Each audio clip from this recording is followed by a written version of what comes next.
ಆತ್ಮಸ್ವರೂಪನಾಗಿ ಹೊಳೆಯುತ್ತಿರುವ ರಮಣನಿಗೆ ಅನಂತ ಕೋಟಿ ನಮಸ್ಕಾರಗಳನ್ನು ಸಲ್ಲಿಸುತ್ತಾ ಇಂದಿನ ಸತ್ಸಂಗವನ್ನು ಪ್ರಾರಂಭಿಸೋಣ. ಮೊದಲಿಗೆ ಪ್ರಾರ್ಥನೆ. ಶ್ರೀಮತಿ ಅಶ್ವಿನಿ ಬಾಲಾಜಿ ಹಾಗೂ ಉಮಾಶ್ರೀಪತಿ ಅವರಿಂದ, ಅದಾದ ಮೇಲೆ ಮುಕ್ತಕತ್ರಯಮಿನ ಪಠನ ನಂದಕುಮಾರ್ ಅವರಿಂದ. ನಮೋ ರಮಣ. ದಕ್ಷಿಣಾಮೂರ್ತಿ ಸಾರಂಭ ಶಂಕರಾಚಾರ್ಯ ಮಧ್ಯಮ ರಮಣಾಚಾರ್ಯ ಪರ್ಯಂತ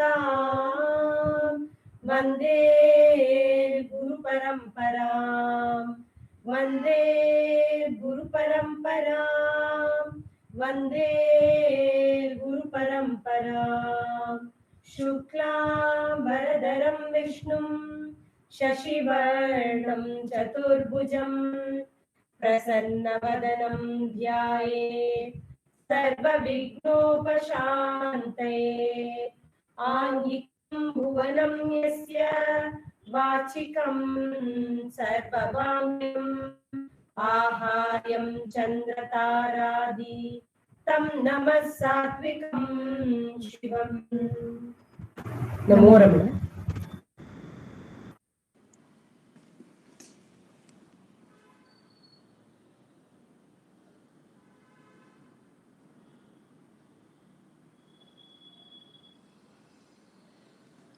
ಏಕಂ ಅಕ್ಷರಂ ಹೃದಯ ನಿರಂತರಂ ಭಾಸತೆ ಸ್ವಯಂ ಲಿಖ್ಯತೆ ಕಥಂ.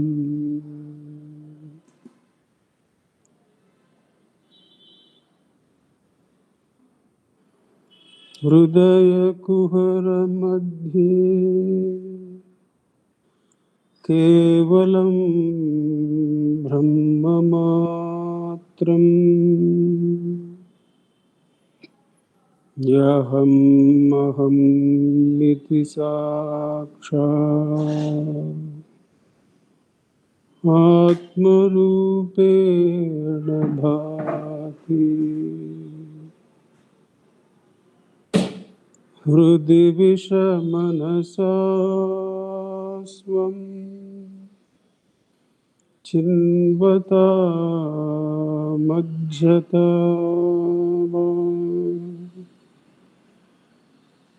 ಪವನ ಚಲನರೋಧಾ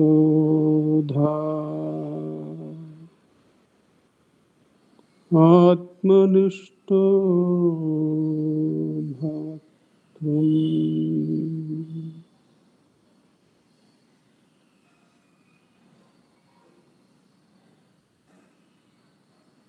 ದೇಹಂ ಮೃಣ್ಮಯವತ್ ಜಡಾತ್ಮಕಂ ಅಹಂ ಬುದ್ಧಿರ್ನ ತಸ್ಯಾಸ್ತ್ಯತೋ ನಾಹಂ ತತ್ತತ ಭಾವಶುಕ್ತಿ ಸಮಯೇ ಸಿದ್ಧಾತ್ಮ ಸದ್ಭಾತಃ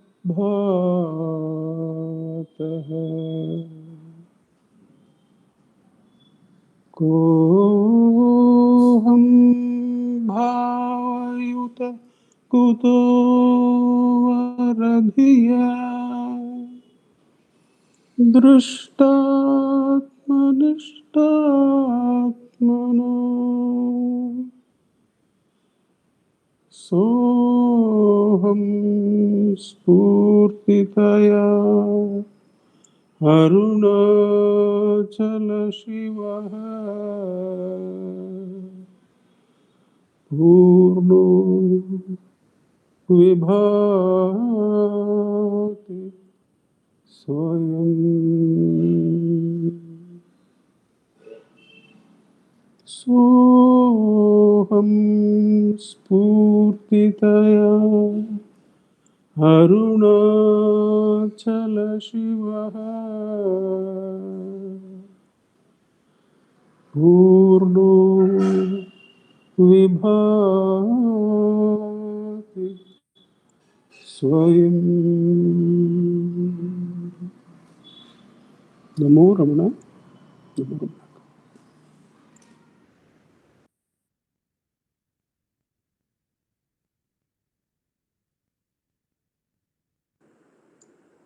ನಮೋ ರಮಣ. ಈಗ ಸಾಧು ಅವರ ಧ್ಯಾನದ ಹಾಡಿನ ಕನ್ನಡ ಅನುವಾದ ಉಮಾ ಶ್ರೀಪತಿ ಅವರು ಹೇಳ್ತಾರೆ. ಅನುವಾದ ಮಾಡಿದವರು ರೇವತಿ ಶಂಕರ್. ಓಂ ನಮೋ ಭಗವತೆ ಶ್ರೀರಮಣಾಯ. ಕಣ್ಣ ಮುಚ್ಚಿ ಕುಳಿತುಕೋ, ದೇವರನ್ನೆ ನೆನೆದುಕೋ, ಯೋಚನೆಗಳ ನೆನೆಯದೆ ದೇವರನ್ನೆ ನೆನೆದುಕೋ. ಕಣ್ಮುಚ್ಚಿ ಕುಳಿತುಕೋ, ದೇವರನ್ನೆ ನೆನೆದುಕೋ, ಯೋಚನೆಗಳ ನೆನೆಯದೆ ದೇವರನ್ನೆ ನೆನೆದುಕೋ. ಲೋಕವನ್ನು ನೆನೆದರೆ ದೈವ ನೆನಪು ಮರೆವುದು, ಬೇಕು ಛಲವು ಮೊದಲಿಗೆ ಧ್ಯಾನವನ್ನು ಮಾಡು ನೀ. ಲೋಕವನ್ನು ನೆನೆದರೆ ದೈವ ನೆನಪು ಮರೆವುದು, ಬೇಕು ಛಲವು ಮೊದಲಿಗೆ ಧ್ಯಾನವನ್ನು ಮಾಡು ನೀ. ಯಾವ ರೂಪ ನೆನೆವೆವೋ ಅದೇ ರೂಪ ತಾಳ್ಬುದು, ನಾಮ ರೂಪವಿಲ್ಲದ ಶುದ್ಧ ಮೌನ ಚಿನ್ಮಯ.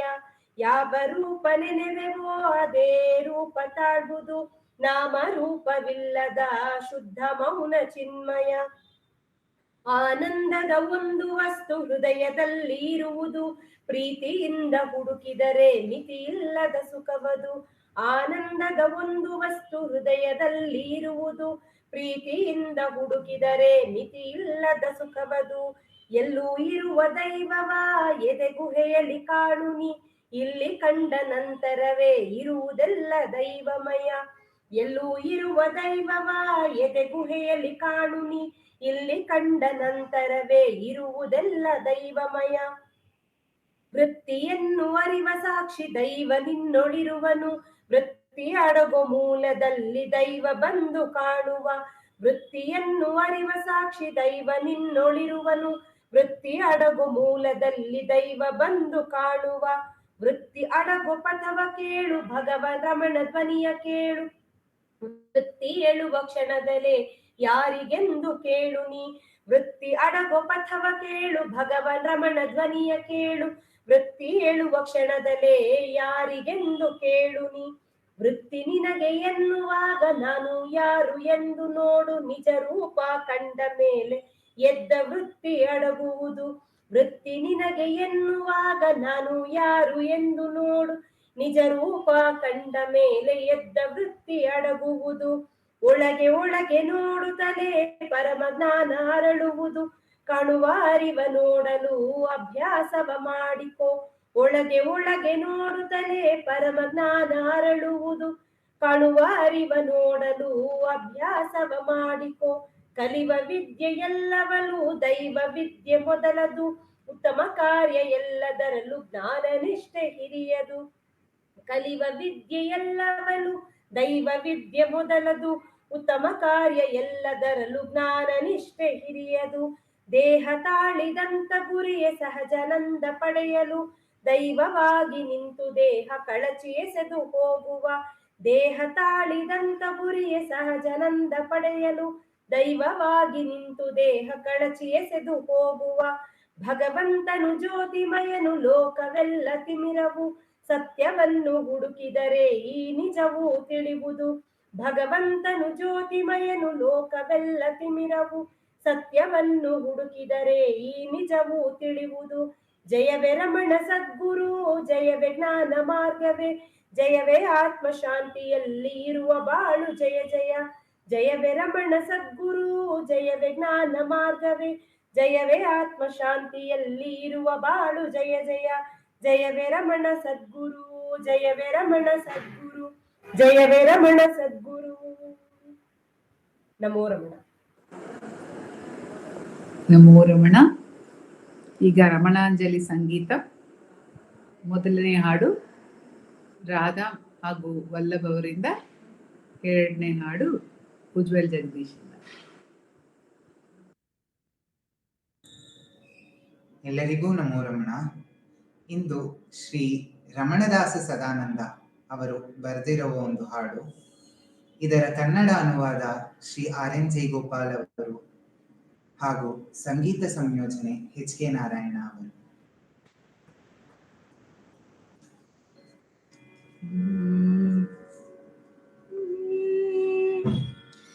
ಪನ್ನಗಾಭರಣ ರಮಣ ಶರಣು, ಪನ್ನಗಾಭರಣ ರಮಣ ಶರಣು, ರಮಣ ಶರಣು ರಮಣ ಶರಣು, ರಮಣ ಶರಣು ರಮಣ ಶರಣು, ಪನ್ನಗಾಭರಣ ರಮಣ ಶರಣು.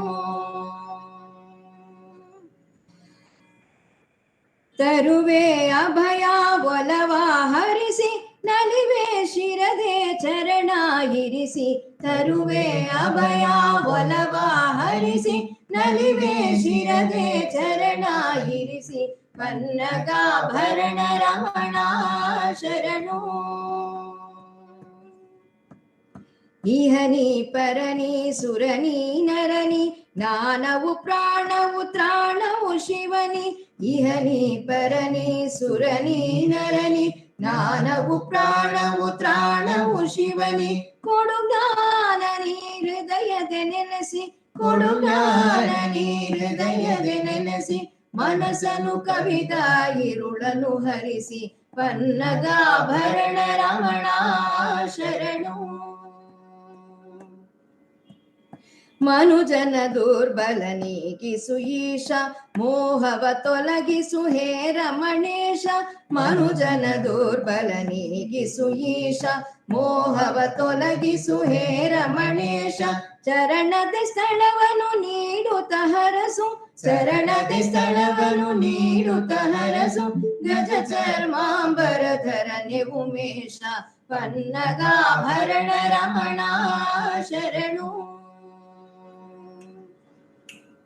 ಹರನೇ ಶಿವನೇ ಗತಿಯೇ ಮತಿಯೇ, ನೆಲೆ ನೀರ್ವಾಯು ಅಗ್ನಿ ಆಕಾಶ. ಹರನೇ ಶಿವನೇ ಗತಿಯೇ ಮತಿಯೇ, ನೆಲೆ ನೀರ್ವಾಯು ಅಗ್ನಿ ಆಕಾಶ. ಸೃಷ್ಟಿ ನೀನೇ ಲಯವೂ ನೀನೆ, ಸೃಷ್ಟಿ ನೀನೇ ಲಯವೂ ನೀನೆ, ದಾರಿ ತೋರಿಸು ನಮಗೆ ಮಹೇಶ, ಪನ್ನಗಾಭರಣ ರಮಣ ಶರಣು. ರಮಣ ಶರಣು ರಮಣ ಶರಣು, ಪನ್ನಗಾಭರಣ ರಮಣ ಶರಣು.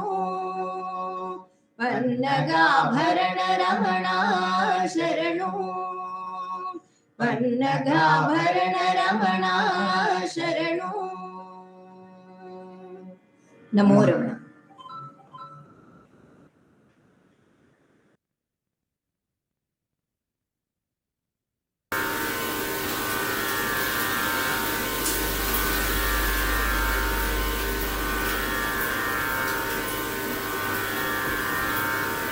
ಓಂ ನಮೋ ಭಗವತೆ ಶ್ರೀರಮಣಾಯ. ಭಕ್ತರು ಆ ಭಗವಂತನನ್ನು ನಾನಾ ವರಗಳನ್ನು ಕೊಡು ಅಂತ ಕೇಳ್ತಾನೆ. ರಮಣರ ಹತ್ರ ಒಬ್ಬರು ಭಕ್ತರು ಬಂದು, ಓ ರಮಣ, ನಿನ್ನ ಹತ್ರ ನಾನು ಎಷ್ಟೊಂದು ವರಗಳನ್ನ ಕೇಳಿದ್ನಲ್ಲ, ನೀನು ನನ್ನ ಯಾವ ಕೋರಿಕೆಯಿಗೂ ನೀನು ನಿನ್ನ ಕಿವಿಯನ್ನು ಕೊಟ್ಟು ಕೇಳಲಿಲ್ವಲ್ಲ ಅಂತ ಭಗವಾನ್ ರಮಣರನ್ನ ಕೇಳಿದಾಗ, ನೀನು ತುಂಬ ಕಟುಕ, ನೀನು ತುಂಬ ಕಲ್ಲು ಹೃದಯದವನು ಅಂತ ಭಕ್ತನು ರಮಣರ ಹತ್ರ ಹೇಳಿದಾಗ ಭಗವಾನ್ ರಮಣರು ಹೇಳ್ತಾರೆ, ನಾನು ನಿಜವಾಗ್ಲೂ ಭಗವಂತ ಕೇಳಿಸ್ಕೊಳ್ತಾ ಇಲ್ಲ, ಅವನು ನಮ್ಮ ಕೋರಿಕೆಗಳನ್ನ ಪೂರೈಸೋದಿಲ್ಲ ಅಂತ ನಮಗೆ ಪರಿಪೂರ್ಣ ನಂಬಿಕೆ ಇದ್ದರೆ ಭಗವಾನನ ಹತ್ರ ನಾವೇನೂ ಕೇಳೋದೇ ಇಲ್ಲ. ಆದರೆ ನಮ್ಮ ಹೃದಯದ ಅಂತರಾಳದಲ್ಲಿ ನಮಗೆ ನಂಬಿಕೆ ಇದೆ, ಆ ಭಗವಂತ ನಮ್ಮನ್ನು ನೋಡ್ಕೊಳ್ತಾನೆ ಅಂತ. ಆ ನಂಬಿಕೆಯೇ ನಮ್ಮನ್ನು ಮತ್ತೆ ಮತ್ತೆ ಆ ಭಗವಂತನ ಹತ್ರ ಕೋರಿಕೆಯನ್ನು ಇಡೋ ಥರ ಮಾಡುತ್ತೆ. ಭಗವಂತ ಸರಿಯಾದ ಸಮಯದಲ್ಲಿ ಆ ನಮ್ಮ ಎಲ್ಲ ಕೋರಿಕೆಗಳನ್ನು ಈಡೇರಿಸ್ತಾನೆ.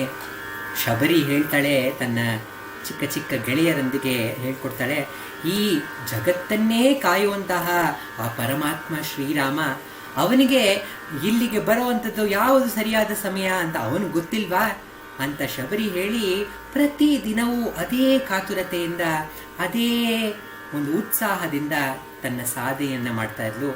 ಅದೇ ರೀತಿ ನಮ್ಮ ಸಾಧನೆಯಿಂದ ಉತ್ಸಾಹದಿಂದ ಮಾಡಬೇಕು ಅಂತ ಹೇಳುವಂತಹ ಒಂದು ಕೋರಿಕೆಯ ಒಂದು ಹಾಡು ಸಾಧುವಂ ಸ್ವಾಮಿರವರದು. ಇದರ ಕನ್ನಡ ಅನುವಾದವನ್ನು ಡಾಕ್ಟರ್ NS ಲಕ್ಷ್ಮೀನಾರಾಯಣ ಭಟ್ ಅವರು ಮಾಡಿದ್ದಾರೆ. ಇದಕ್ಕೆ ಸಂಗೀತವನ್ನು ಶ್ರೀ HK ನಾರಾಯಣ ಅವರು ನೀಡಿದ್ದಾರೆ. ನಿನ್ನ ಕೃಪೆಯನೆ ನೆಮ್ಮಿ ಬಾಳುತ್ತಿರುವೆ, ಬೀಳಬಿಡದೆ ರಮಣ ದೇವ ಕಾಯೋ. ನಿನ್ನ ಕೃಪೆಯನೆ ನೆಮ್ಮಿ ಬಾಳುತ್ತಿರುವೆ, ಬೀಳಬಿಡದೆ ರಮಣ ದೇವ ಕಾಯೋ. ಕಂಡ ದಿನವೇ ಬಾಚಿ ತಪ್ಪಿನಿಂದೆ, ದೂರ ತಳ್ಳುವುದೀಗ ನ್ಯಾಯವೇನೋ. ನಿನ್ನ ಕೃಪೆಯನೆ ನೆಮ್ಮಿ ಬಾಳುತ್ತಿರುವೆ, ಬೀಳಬಿಡದೆ ರಮಣ ದೇವ ಕಾಯೋ.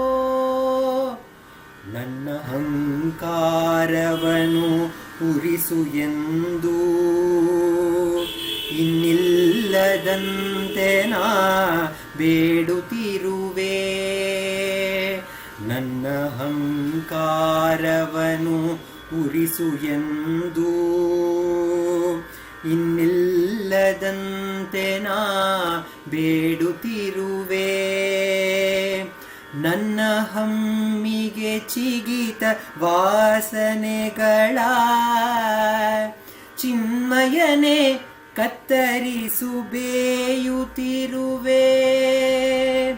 ನನ್ನ ಹಮ್ಮಿಗೆ ಚಿಗಿತ ವಾಸನೆಗಳ ಚಿನ್ಮಯನೆ ಕತ್ತರಿಸು ಬೇಯುತ್ತಿರುವೆ. ನಿನ್ನ ಕೃಪೆಯನೆ ನೆಮ್ಮಿ ಬಾಳುತ್ತಿರುವೆ, ಬೀಳಬಿಡದೆ ರಮಣ ದೇವ ಕಾಯೋ.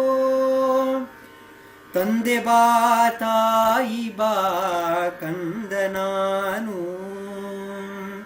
ಎಂದು ಒಂದೇ ಸಮನೆ ಚೀರುತ್ತಿರುವೆ. ತಂದೆ ಬಾ ತಾಯಿ ಬಾ ಕಂದ ನಾನು ಎಂದು ಒಂದೇ ಸಮನೆ ಚೀರುತ್ತಿರುವೆ. ಅದ ಕೇಳಿಯೂ ನೀನು ಸಲಹದಿರಲು ಯಾರೆನಗೆ ಗತಿಯೆಂದು ನೋಯುತ್ತಿರುವೆ. ಅದ ಕೇಳಿಯೂ ನೀನು ಸಲಹದಿರಲು ಯಾರೆನಗೆ ಗತಿಯೆಂದು ನೋಯುತ್ತಿರುವೆ. ನಿನ್ನ ಕೃಪೆಯನೆ ನೆಮ್ಮಿ ಬಾಳುತ್ತಿರುವೆ, ಬೀಳಬಿಡದೆ ರಮಣ ದೇವ ಕಾಯೋ. ಕಂಡ ದಿನವೇ ವಾಚಿ ತಬ್ಬಿನಿಂದೆ, ದೂರ ತಳ್ಳುವುದೀಗ ನ್ಯಾಯವೇನು. ನಿನ್ನ ಕೃಪೆಯನೆ ನೆಮ್ಮಿ ಬಾಳುತ್ತಿರುವೆ, ಬೀಳಬಿಡದೆ ರಮಣ ದೇವ ಕಾಯೋ. ರಮಣ ದೇವ ಕಾಯೋ, ರಮಣ ದೇವ ಕಾಯೋ.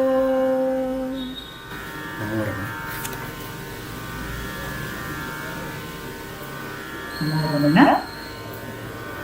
ಈಗ ಆ ರಮಣ ದೇವನನ್ನು ಕಾಯೋ ಕಾಯೋ ಅಂತ ನಾವು ಕರೆದಾಗ ಅವರು ಹೇಗೆ ಬೇರೆ ಬೇರೆ ಜೀವನಗಳಲ್ಲಿ ತನ್ನ ಕಾಯುವ ರಕ್ಷಕನಾಗಿ ಹೇಗೆ ಬಂದಿದ್ದಾರೆ ಅಂತ ಅದು ನಾವು ಬಾಯ್ಬಿಟ್ಟು ಹೇಳ್ತೀವಿ ರಮಣ ದೇವ ಕಾಯೋ ಅಂತ. ಪ್ರಾಣಿಗಳು, ಪಕ್ಷಿಗಳು, ಇತರ ಜೀವಿಗಳೆಲ್ಲ ಹೇಗೆ ಹೇಳಿರ್ತಾರೆ, ಅವರು ಏನು ಹೇಳದೇ ಇದ್ರೂ ಕೂಡ ಕೇಳದೆ ನೀಡುವ ದಾನಿ ಅವನು. ಅವರನ್ನು ಕೂಡ ಒಬ್ಬೊಬ್ಬ ಜೀವಿಯನ್ನು ಕೂಡ ಸಲಹಲಿಕ್ಕೆ ಬಂದಿದ್ದಾನೆ ಅಂತ ಉಮಾ ಅಶ್ವಥ್ ಅವರು ನಮಗೆ ಓದಿ ತೋರಿಸ್ತಾರೆ. ಓಂ ನಮೋ ಭಗವತೆ ಶ್ರೀರಮಣಾಯ. ಪ್ರಾಣಿ ಮಿತ್ರ ಭಗವಾನ್ ರಮಣರು. ಭಗವಾನ್ ರಮಣ ಮಹರ್ಷಿಗಳ ಜೀವನ, ಉಪದೇಶ, ಭಕ್ತರ ಅನುಭವ ಹಾಗೂ ನೆನಪುಗಳನ್ನು ಆಧರಿಸಿ ಬರೆದ ಕಥೆಗಳಿಂದ ಸಂಕಲಿಸಿ ಭಾಷಾಂತರಿಸಿದ ಘಟನೆಗಳು. ಸಂಕಲನ ಮತ್ತು ಭಾಷಾಂತರ ಮುಕ್ತಾಮನು. ಈ ವಾರದಿಂದ ನಾವು ಭಗವಾನರಿಗೆ ನಾಯಿಗಳ ಮೇಲಿದ್ದ ಅನುಕಂಪ, ಕಾಳಜಿ ಮತ್ತು ಪ್ರೀತಿ ವಿಶ್ವಾಸಗಳನ್ನು ಓದಿ ತಿಳಿಯೋಣ. ಭಗವಾನರ ಮಕ್ಕಳು ನಾಯಿಗಳು. ಭಗವಾನರು ವಿರೂಪಾಕ್ಷ ಗುಹೆಯಲ್ಲಿದ್ದಾಗಲಿಂದ ನಾಯಿಗಳು ಅವರ ಸಂಗಾತಿಗಳು. ಭಗವಾನರು ಅತ್ಯಾಶ್ರಮಿಗಳು. ಇಡೀ ಜೀವಕೋಟಿಯೇ ಅವರ ಮಕ್ಕಳು. ಅದರಲ್ಲೂ ಅವರ ಪ್ರೀತಿಯಲ್ಲಿ ಸಿಂಹದ ಪಾಲು ಪ್ರಾಣಿಗಳಿಗೇನೇ ಮೀಸಲು. ಅವರೆಲ್ಲ ಅವರ ಮಕ್ಕಳು, ಮೊಮ್ಮಕ್ಕಳು. ಅವುಗಳ ಮೇಲೆ ಭಗವಾನರಿಗೆ ಅತೀವ ಅನುಕಂಪ, ಪ್ರೀತಿ, ಕಾಳಜಿಗಳಿದ್ದವು. ಅವುಗಳ ಊಟ, ಅನುಕೂಲದ ವಿಚಾರದಲ್ಲಿ ವಿಶೇಷ ಗಮನ ಕೊಡುತ್ತಿದ್ದರು. ಅವು ಮೂಕ ಪ್ರಾಣಿಗಳು. ಅವುಗಳಿಗೆ ಮಾತನಾಡಲು ಆಗುವುದಿಲ್ಲ. ಮನುಷ್ಯರು ಏನು ಮಾಡಿದರೂ, ಅರೆಹೊಟ್ಟೆ ಹಾಕಿದರೂ ಸುಮ್ಮನಿರುತ್ತವೆ. ಅವುಗಳಿಗೆ ದೂರು ಹೇಳಿ ಗೊತ್ತಿಲ್ಲ ಎಂದು ಹೇಳಿ ಅವುಗಳ ಪರ ವಹಿಸುತ್ತಿದ್ದರು. ನಾಯಿಗಳು ಆಶ್ರಮದ ಮಕ್ಕಳುಗಳಾಗಿದ್ದವು. ನಾಯಿಗಳು ಭಗವಾನರು ಹೇಳುವುದನ್ನು ಚೆನ್ನಾಗಿ ಅರ್ಥ ಮಾಡಿಕೊಂಡು ಅದರಂತೆ ನಡೆಯುತ್ತಿದ್ದವು. ಅವುಗಳು ಹುಟ್ಟು ಹಾಗೂ ಕಾಯಿಲೆ ಆದಾಗ ಔಷಧ ಉಪಚಾರಗಳು, ಊಟ, ವಸತಿ ಹಾಗೂ ಅವುಗಳ ಅಂತ್ಯವಾದಾಗ ಶವಕ್ಕೆ ತಕ್ಕ ಸಂಸ್ಕಾರವೂ ಸಿಗುತ್ತಿತ್ತು. ಅಷ್ಟೇ ಅಲ್ಲದೆ ನಾಯಿಗಳ ಹೆರಿಗೆ ಸಮಯದಲ್ಲಿ ಭಗವಾನರೇ ಸೂಲಗಿತ್ತಿಯಾಗಿಯೂ ಎಷ್ಟೋ ಬಾರಿ ಕೆಲಸ ಮಾಡುತ್ತಿದ್ದರು. ಆಶ್ರಮಕ್ಕೆ ಕೊಳ್ಳೆ ಹೊಡೆಯಲು ಕಳ್ಳರು ಬಂದಾಗ ಭಗವಾನರ ಆತಂಕವೆಲ್ಲ ಆಶ್ರಮವಾಸಿಗಳ ಸುರಕ್ಷತೆಗಿಂತ ಮೊದಲು ರೋಗಗ್ರಸ್ತವಾಗಿದ್ದ ನಾಯಿಯ ಸುರಕ್ಷತೆಯ ಬಗ್ಗೆಯೇ ಇತ್ತು. ಇದರಿಂದ ಅಸಹಾಯಕ ಮೂಕ ಪ್ರಾಣಿಗಳ ವಿಷಯದಲ್ಲಿ ಅವರ ಭೂತದಯೆ ಎಷ್ಟು ಗಾಢವಾಗಿತ್ತೆಂದು ಊಹಿಸಬಹುದು. ಭಗವಾನರ ಸತ್ಸಂಗದಲ್ಲಿ ಪಂಡಿತರ ಜೊತೆಗೆ ನಾಯಿಗಳೂ ಪಡಸಾಲೆಯಲ್ಲಿ ಕುಳಿತು ಅವರ ಸಂಭಾಷಣೆಗಳನ್ನು ಕೇಳಿಸಿಕೊಂಡು ಅರ್ಥವಾಗುತ್ತಿದೆಯೇನೋ ಅನ್ನುವ ಹಾಗೆ ಮೌನವಾಗಿ ಇರುತ್ತಿದ್ದವು. ಪಡಸಾಲೆಯಲ್ಲಿ ಭಗವಾನರಿಗೆ ಅರ್ಪಿತವಾಗಲು ಖಾದ್ಯ ಪದಾರ್ಥಗಳು ಬಂದಾಗ, ಪ್ರಸಾದವೆಂದು ಹಂಚಿದಾಗ ನಾಯಿಗಳಿಗೂ ಪಾಲು ಸಿಗುತ್ತಿತ್ತು. ಭಗವಾನರು ಬಾಯಿಗೆ ಪ್ರಸಾದವನ್ನು ಹಾಕಿಕೊಳ್ಳಿರುವವರೆಗೂ ನಾಯಿಗಳು ಅದನ್ನು ತಿನ್ನುತ್ತಿರಲಿಲ್ಲ. ಒಮ್ಮೆ ಅದನ್ನು ಪರೀಕ್ಷಿಸಲು ಭಕ್ತರೊಬ್ಬರು ನಾಯಿಗಳಿಗೆ ಮೊದಲು ಪ್ರಸಾದ ಕೊಟ್ಟರು. ಅವುಗಳು ಅದನ್ನು ಮೂಸಿಯೂ ನೋಡಲಿಲ್ಲ. ಭಗವಾನರ ಕಡೆ ನೋಡುತ್ತಾ ಕುಳಿತವು. ಭಗವಾನರು ಬಾಯಿಗೆ ಪ್ರಸಾದ ಹಾಕಿದ ಮೇಲೆಯೇ ತಮ್ಮ ಪಾಲಿನ ಪ್ರಸಾದವನ್ನು ತಿಂದವು. ಭಗವಾನರಿಗೆ ನಾಯಿಗಳ ಪೀಳಿಗೆ ಚೆನ್ನಾಗಿ ಗೊತ್ತಿತ್ತು. ಕಮಲ ಮೊದಲು ಬಂದ ನಾಯಿ. ಅವಳ ಮಕ್ಕಳೇ ಎರಡನೇ ಜಾಕಿ, ನೀಲ, ರೋಸ್ ಮತ್ತು ಈ ಮರಿಗಳು ಅವಳ ಮೊಮ್ಮಕ್ಕಳು. ಕಮಲದ ಅಂತ್ಯ ಬಂದಾಗ ಆ ಮರಿಗಳನ್ನು ಉದ್ದೇಶಿಸಿ, ನಿಮ್ಮ ಅಜ್ಜಿಯ ಕೊನೆಯ ಉಸಿರಿಯನ್ನು ಎಳೆಯುತ್ತಾ ಇದ್ದಾಳೆ ಎಂದು ಅವರು ಅನುಕಂಪ ಪಟ್ಟರು. ಮನುಷ್ಯರಿಗೆ ಹೇಗೆ ಅತ್ಯಂತ ಬೇಕಾದವರು ಅಂತ್ಯವಾದರೆ ದುಃಖ ಶಮನ ಮಾಡಲು ಸಂತಾಪ ಸೂಚಿಸುತ್ತೇವೆಯೋ ಹಾಗೆಯೇ ಭಗವಾನರು ನಾಯಿಗಳ ವಿಚಾರದಲ್ಲೂ ಸಂತಾಪ ತೋರಿಸುತ್ತಿದ್ದರು. ಪಾಪ ರೋಸ್, ನಿಮ್ಮ ಅಜ್ಜಿ ತೀರಿಕೊಂಡಳು ಎಂದು ಅನುಕಂಪ ತೋರಿಸಿದ್ದರು. ಆಶ್ರಮದ ನಾಯಿಗಳ ಪೀಳಿಗೆಗೆ ಇಂಗ್ಲೆಂಡಿನ ರಾಜ ಪೀಳಿಗೆಯಂತೆ ಹೆಸರುಗಳು. 1ನೆಯ ಜಾಕಿ, 2ನೆಯ ಜಾಕಿ, 3ನೆಯ ಜಾಕಿ ಎಂಬ ಹೆಸರುಗಳಿದ್ದವು. ಅವುಗಳ ಜಾಣತನವನ್ನು ಭಕ್ತರು ಸೇಂಟ್ ಬರ್ನಾರ್ಡ್ ಅತ್ಯಂತ ಬುದ್ಧಿವಂತ ಪೀಳಿಗೆಯ ನಾಯಿಗೆ ಹೋಲಿಸುತ್ತಿದ್ದರು. ಏಕೆಂದರೆ ಅವು ಭಕ್ತರನ್ನು ಗಿರಿಪ್ರದಕ್ಷಿಣೆಗೆ ಕರೆದುಕೊಂಡು ಹೋಗಿ ಎಲ್ಲಾ ದೇವಸ್ಥಾನಗಳನ್ನು, ಕೊಳಗಳನ್ನು ತೋರಿಸಿಕೊಂಡು ಬರುತ್ತಿದ್ದವು. ಈ ನಾಯಿಗಳು ಭಗವಾನರ ಭಕ್ತರು, ಸಂಗಾತಿಗಳು ಹಾಗೂ ಆಶ್ರಮದ ಸದಸ್ಯರಾಗಿದ್ದರು. 1ನೇ ಜಾಕಿ. ಭಗವಾನರು ವಿರೂಪಾಕ್ಷ ಗುಹೆಯಲ್ಲಿದ್ದಾಗಲೇ ಜಾಕಿ ಭಗವಾನರ ಹತ್ತಿರ ಬಂದ. ಅವನು ದೊಡ್ಡ ತಪಸ್ವಿ, ಯಾವಾಗಲೂ ಶಾಂತಿಯಿಂದ ಇರುತ್ತಿದ್ದ. ಅವನ ದಿನಚರಿ ಹೀಗಿತ್ತು. ಬೆಳಗ್ಗೆ ದೇವರಿಗೆ ನೈವೇದ್ಯ ಮಾಡಿದ ಆಹಾರವನ್ನು ನರ್ತಕಿಯ ಮನೆಯಲ್ಲಿ ತಿನ್ನುತ್ತಿದ್ದ. ನಂತರ ಬೆಟ್ಟದ ಮೇಲಿನ ದೇವಾಲಯದಲ್ಲಿ ಪೂಜೆ ಮಾಡುವ ಪೂಜಾರಿಯ ಜೊತೆಯಲ್ಲಿ ದೇವಾಲಯಕ್ಕೆ ಹೋಗುತ್ತಿದ್ದ. ಅಲ್ಲಿ ಪೂಜಾರಿಯನ್ನು ಬಿಟ್ಟು ಅವನು ಭಗವಾನರ ಬಳಿ ಬಂದು ಕೂರುತ್ತಿದ್ದ. ಅಲ್ಲಿಂದ ಪಕ್ಕದ ಗುಹೆಗೆ ಹೋಗಿ ಅಲ್ಲಿ ಮೌನವಾಗಿ ಧ್ಯಾನ ಮಾಡುತ್ತಿರುವನೇನೋ ಅನ್ನುವ ಹಾಗೆ ಸ್ವಲ್ಪ ಹೊತ್ತು ಕುಳಿತಿರುತ್ತಿದ್ದ. ಅವನು ಎಂದೂ ಬೇರೆ ನಾಯಿಗಳ ಜೊತೆ ಸೇರಿ ಗಲಾಟೆಯಾಗಲಿ ಜಗಳವಾಗಲಿ ಮಾಡುತ್ತಿರಲಿಲ್ಲ. ಶಾಂತ ಸ್ವಭಾವದವ. ಸುಮಾರು ಬೆಳಗ್ಗೆ 9-10 ಗಂಟೆಯ ಹೊತ್ತಿಗೆ ಅವನು ಬೆಟ್ಟದ ದೇವಸ್ಥಾನಕ್ಕೆ ಹೋಗಿ ಅಲ್ಲಿ ಪೂಜಾರಿಗಳು ಕೊಟ್ಟ ನೈವೇದ್ಯವನ್ನು ತಿಂದು ಮತ್ತೆ ತನ್ನ ಗುಹೆಗೆ ಬಂದು ಕುಳಿತುಕೊಳ್ಳುತ್ತಿದ್ದ. ಅವನು ಮಧ್ಯಾಹ್ನ ಆಶ್ರಮದಲ್ಲಿ ಕೊಟ್ಟಿದ್ದನ್ನು ತಿಂದು ಮಲಗುತ್ತಿದ್ದ. ಸಂಜೆ ನರ್ತಿಕೆಯ ಮನೆಗೆ ಹೋಗಿ ಅಲ್ಲಿ ರಾತ್ರಿಯ ಊಟ ಮಾಡುತ್ತಿದ್ದ. ನಂತರ ಪೂಜಾರಿಯ ಜೊತೆ ರಾತ್ರಿ ಮಠದಲ್ಲಿ ಮಲಗುತ್ತಿದ್ದ. ಅವನದು ಸನ್ಯಾಸಿ ಜೀವನ. ಇಡೀ ಜೀವನವನ್ನು ಭಗವಂತನ ಪಾದದಡಿ ಕಳೆಯುತ್ತಿದ್ದ. ಒಂದು ದಿನ ಬೆಳಗ್ಗೆ ಚಿರತೆಯೊಂದು ಅವನ ಮೇಲೆ ಹಾರಿ ಕುತ್ತಿಗೆಗೆ ಗಾಯ ಮಾಡಿತು. ಅವನು ಕೂಗಿದ್ದು ಪೂಜಾರಿಗೆ ಕೇಳಿಸಿತ್ತು. ಆ ಪೂಜಾರಿ ಜೋರಾಗಿ ಕಿರ್ಚಿಕೊಂಡು ಶಬ್ದ ಮಾಡಲು ಆ ಚಿರತೆ ಹೆದರಿ ಓಡಿ ಹೋಯಿತು. ಆಗ ಅವನು ಸಾವಿನಿಂದ ತಪ್ಪಿಸಿಕೊಂಡ ಎಂದು ಭಗವಾನರು ಜಾಕಿಯನ್ನು ಜ್ಞಾಪಿಸಿಕೊಂಡರು.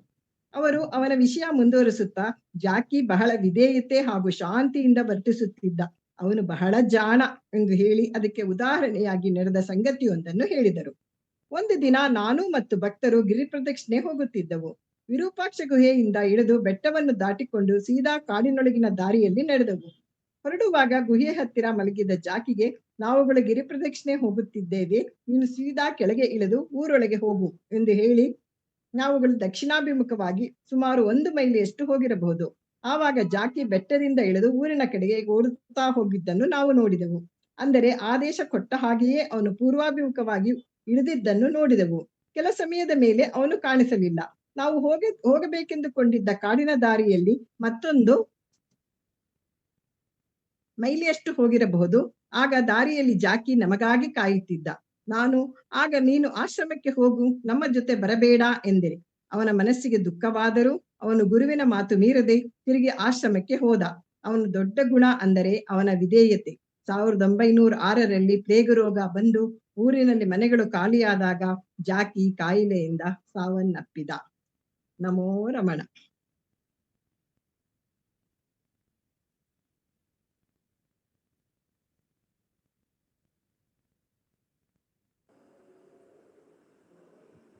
ನಮೋ ರಮಣ. ಈಗ ಮುಂದೆ ಕವಿ ಮನ ದರ್ಶನ ಅನ್ನೋ ಥರ ಡಾಕ್ಟರ್ ವೇಣುಗೋಪಾಲ್ ರಾವ್ ಅವರು ಭಗವಾನರನ್ನು ಹೇಗೆ ಸವಿದಿದ್ದಾರೆ ಅನ್ನೋದನ್ನ ದೃಶ್ಯವಾಗಿ ರೇವತಿ ಶಂಕರ್ ಪ್ರಸ್ತುತಪಡಿಸ್ತಾರೆ. ಅದಕ್ಕೆ ಪರಿಚಯವನ್ನು ಉಮಾ ಶ್ರೀಪತಿ ಅವರು ನೀಡ್ತಾರೆ. ಓಂ ನಮೋ ಭಗವತೆ ಶ್ರೀರಮಣಾಯ. ನಾವು ಕಳೆದ 2 ವಾರಗಳ ಸತ್ಸಂಗಗಳಲ್ಲಿ ಒಬ್ಬ ಭಕ್ತನ ಕಥೆಯನ್ನ ನೋಡ್ತಾ ಇದ್ದೀವಿ. ಡಾಕ್ಟರ್ ಎಸ್ ವೇಣುಗೋಪಾಲ್ ರವರವರು ರಚಿಸಿರುವಂತಹ ಅರುಣಾಚಲ ರಮಣ ಅನ್ನೋ ನೃತ್ಯ ರೂಪಕದಲ್ಲಿ ಈ ಒಂದು ಸನ್ನಿವೇಶವನ್ನ ಎಷ್ಟು ಅದ್ಭುತವಾಗಿ ರಚಿಸಿದ್ದಾರೆ, ಅದನ್ನ ಎಷ್ಟು ಚೆನ್ನಾಗಿ ರಮಣ ಮಹರ್ಷಿ ಸೆಂಟರ್ ಫಾರ್ ಲರ್ನಿಂಗ್ ಅವರು ಅದನ್ನ ಪ್ರಸ್ತುತಪಡಿಸಿದ್ದಾರೆ ನೃತ್ಯ ರೂಪಕವಾಗಿ ಅನ್ನೋದನ್ನ ನೋಡ್ತಾ ಇದ್ದೀವಿ. ಆ ಭಕ್ತನ ಜೀವನದಲ್ಲಿ ಅವನು ಒಬ್ಬ ಮರ ಕಡಿಯವನಾಗಿರ್ತಾನೆ. ಆ ಕಟ್ಟಿಗೆಯನ್ನು ಮಾರಿ ಅದರಿಂದ ಜೀವನ ನಡೆಸ್ತಾ ಇರ್ತಾನೆ. ಇಷ್ಟೆಲ್ಲ ಒಂದು ಸಾಧಾರಣ ಜೀವನ ಆದ್ರೂ ಭಕ್ತಿಪೂರ್ವಕವಾಗಿ ಪ್ರತಿ ದಿನ ಭಗವಾನ್ ರಮಣರ ದರ್ಶನ ಪಡೆದು ಅವರಿಂದ ಒಂದು ಕಲ್ಲು ಸಕ್ಕರೆಯನ್ನ ಪ್ರಸಾದವಾಗಿ ಪಡೆದು ಅವರ ದರ್ಶನ ಮಾತ್ರ ಅಲ್ಲ, ಅವರಿಂದ ಪ್ರಸಾದವನ್ನು ಪಡ್ಕೊಂಡು ಧನ್ಯನಾಗಿರ್ತಾನೆ ಆ ಭಕ್ತ. ಆ ರಾಮ ಅನ್ನುವ ಭಕ್ತ ಹೀಗೆ ನಡೆಸ್ತಾ ಇರೋ ಜೀವನದಲ್ಲಿ ಒಂದು ಅಪಘಾತ, ಅದರಲ್ಲಿ ಅವನು ತನ್ನ ಕಾಲುಗಳನ್ನ ಕಳ್ಕೊಂಡ್ಬಿಡ್ತಾನೆ. ಆಗ ಅವರ ಮನೆಯಲ್ಲಿರೋರಾಗ್ಲಿ, ಕುಟುಂಬಸ್ಥರು ಎಲ್ಲರೂ, ಅವರ ಮಡದಿ ಎಲ್ಲರೂ ಅವ್ರನ್ನ ದೂಷಿಸ್ತಾರೆ. ಯಾಕಂದ್ರೆ ಮುಂದಕ್ಕೆ ಅವ್ರ ಜೀವನ ನಡೆಸಕ್ಕಾಗೋದಿಲ್ಲ, ಇದರಿಂದ ನಮ್ಗೆ ನಿನ್ನಿಂದ ಯಾವ ಪ್ರಯೋಜನವೂ ಇಲ್ಲ ಅಂತ ತುಂಬಾ ನಿಂದಿಸ್ತಾರೆ. ಈ ನಿಂದನೆಯನ್ನ ತಾಳಲಾರದೆ ಆ ಭಕ್ತ ಇನ್ನು ಸಾಯುವುದೊಂದೇ ಮಾರ್ಗ ಎಂದು ನಿರ್ಧರಿಸಿ ಅಲ್ಲಿಂದ ಮನೆ ಬಿಟ್ಟು ಹೊರಡ್ತಾನೆ. ಆ ಮನೆ ಬಿಟ್ಟು ಹೊರಡಂತ ಸಮಯದಲ್ಲಿ ಅವನಿಗೆ ನೆನಪಾಗುವಂತದ್ದು, ಇವಾಗ ನಾವೆಲ್ಲ ಹೇಳೋ ಹಾಗೆ ಸಂಕಟ ಬಂದಾಗ ವೆಂಕಟರಮಣ, ಹಾಗೆ ಅವನಿಗೂ ನೆನಪಾಗಿದ್ದು ಭಗವಾನ್ ರಮಣರು. ಪ್ರತಿನಿತ್ಯ ನಿನ್ನ ದರ್ಶನ ನಾನು ಪಡಿತಾ ಇದ್ದೆ, ಈ ರೀತಿ ಕಾಲ ಈಗ ಆದ್ಮೇಲೆ ನಾನು ಬೆಟ್ಟ ಹತ್ತಿ ಬರಲಾರೆ, ನೀನು ನನಗೋಸ್ಕರ ಕಾದು ನಿಂತು ನನಗೆ ದಾಹ ಆಗುತ್ತೆ, ನನಗೆ ನೀರ್ ಸಿಗಲ್ಲ ಅಂತ ಗೊತ್ತಿದ್ದು ನನಗೆ ಒಂದು ಕಲ್ಸಕ್ರೆಯನ್ನ ನೀಡ್ತಾ ಇದ್ದೆ. ಹೇ ಪರಮಾತ್ಮ ರಮಣ, ನನಗೆ ಇವತ್ತು ದರ್ಶನವನ್ನು ನೀಡೆಯ, ನೀನು ಸಾಯೋದಕ್ ಮುಂಚೆ ಒಂದು ಸರ್ತಿ ನಿನ್ನನ್ನು ನೋಡಿ ನಾನು ನನ್ನ ಪ್ರಾಣವನ್ನ ಬಿಡ್ತೀನಿ ಅಂತ ಹೇಳ್ತಾ ವಿಧವಾಗಿ ಆ ಭಕ್ತ ಬೇಡ್ಕೊಳ್ತಾನೆ ಭಗವಾನ್ಗೆ. ಗಿರಿಯನೇರಿ ನಿಂತು ನಲಿವ ಪರಮ ಗುರುವು ನೀನು, ಗಿರಿಯ ತಲದಿ ಹೊರಳುತ್ತಿರುವ ಬದ್ಧ ಜೀವಿ ನಾನು, ತಿಮಿರವೆಲ್ಲ ಕಳೆಯುವಂತ ಬರಿಯ ಬೆಳಕು ನೀನು, ತಮ್ಮವನ್ನೆಲ್ಲ ಮೆತ್ತಿಕೊಂಡ ಕುರುಡನಯ್ಯ ನಾನು, ನಿನ್ನ ಬಳಿಗೆ ಬೇಡಿ ಬಂದ ಜೀವಕ್ಕೆಲ್ಲ ಕೃಪೆಯನ್ನು ಸುರಿಸುವಂತಹ ಮುಗಿಲು ನೀನು, ಆ ಕೃಪೆಯ ಒಂದು ಮಳೆಯ ಹನಿ ನನಗೂ ಸಿಗಲಿ ಅಂತ ಬಾಯಿ ತೆರೆದು ಕಾಯ್ತಾ ಇರುವಂತ ಕೃತಿಕ ಪಕ್ಷಿ ನಾನು. ಹೇ ರಮಣ, ನಿನ್ನ ದರ್ಶನವ ನೀಡೆಯಾ ಎಂದು ವಿಧವಾಗಿ ಭಗವಾನರಲ್ಲಿ ಮೊರೆ ಇಡುತ್ತಾನೆ. ಆಗ ಭಗವಾನರು ಒಬ್ಬ ಅನಾಮಿಕ ವ್ಯಕ್ತಿಯಾಗಿ ಅಲ್ಲಿ ಬಂದು, ನಿನ್ನ ಬಾಡು ವ್ಯರ್ಥ, ನಿನ್ನ ಜೀವನ ವ್ಯರ್ಥ, ಇನ್ನೇನು ನಿನ್ನಿಂದ ಮಾಡಲು ಸಾಧ್ಯ ಇಲ್ಲ ಅಂದ್ಮೇಲೆ ಈ ಕೋಲುಗಳ ಸಹಾಯ ನಿನ್ಗೆ ಯಾಕೆ ಬೇಕು ಅಂತ ಹೇಳಿ ಅವನಿಂದ ಆ ಕೋಲುಗಳನ್ನ ಕಸ್ಕೊಂಡ್ಬಿಡ್ತಾರೆ. ಹೀಗಿರುವಾಗ ಆ ಭಕ್ತ ಅಂಗಲಾಚ್ತಾನೆ, ಅಯ್ಯ ದಯವಿಟ್ಟು ಆ ಕೋಲ್ ಬಿಟ್ಟು ನನಗೆ ಬೇರೆ ಏನು ಆಧಾರನೇ ಇಲ್ಲ ಈಗ ಅಂತ, ನಾವು ಅನ್ಕೊಂಡ್ಬಿಡ್ತೀವಿ ಕೋಲಾಗ್ಲಿ ಇನ್ನೊಂದಾಗ್ಲಿ ಮತ್ತೊಂದಾಗ್ಲಿ ಆಧಾರ ಅಂತ. ಅದಿಲ್ಲ ಅಂದ್ರೂ ಜೀವನ ನಡೆಸ್ಬೋದು, ಒಂದೇ ಆಧಾರ ಭಗವಾನ್ ರಮಣ ಅನ್ನೋದನ್ನ ಮರ್ತಿರ್ತೀವಿ. ಅದನ್ನ ತೋರ್ಸಕ್ಕೆ ಈ ಪವಾಡದ ದೃಶ್ಯವನ್ನ ಭಗವಾನ್ರು ಮಾಡ್ಲೇಬೇಕಾಯ್ತು. ಅನಾಮಿಕ ವ್ಯಕ್ತಿಯಾಗಿ ಬಂದು ಆ ದೀನನ ಮೊರೆಗೆ ಕೃಪೆಯನ್ನ ಹರಿಸುವ ರೀತಿಯಲ್ಲಿ ಅವನನ್ನ ರಕ್ಷಿಸ್ತಾರೆ. ಈ ಪವಾಡದ ಅತ್ಯದ್ಭುತವಾದ ದೃಶ್ಯವನ್ನ ಡಾಕ್ಟರ್ ಎಸ್ ವೇಣುಗೋಪಾಲ್ ರವರು ರಚಿಸಿರುವ ಅರುಣಾಚಲ ರಮಣ ಎಂಬ ನೃತ್ಯ ರೂಪಕದಲ್ಲಿ ಈಗ ಒಂದು ಅದರ ದೃಶ್ಯವನ್ನ ನೋಡೋಣ. ರಮಣ ಗುರುವ ಚರಣ ಪಿಡಿವ ಭಕುತ ಜನರೇ ಧನ್ಯರು. ರಮಣ ಗುರುವ ಕೃಪೆಯು ಮಾತ್ರ ಎನಿತು ಚಿತ್ರವಯ್ಯ, ಹುಡುಕಿ ಹಿಡಿದು ಭಕ್ತರನ್ನು ತನ್ನೆಡೆಗೆ ಸೆಳೆಯುವ.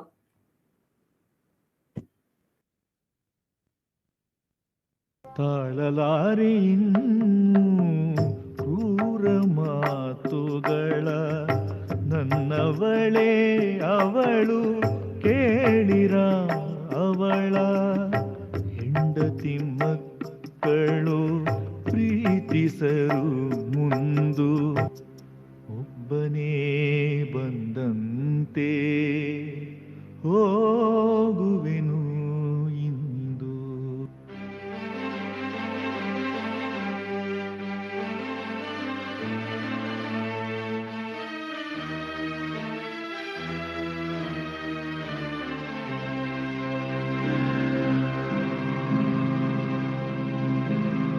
ಸಾಯಲಿಕ್ಕೆ ಹೋಗುವೆ, ಅದೇ ಉಳಿದಿರುವ ದಾರಿ.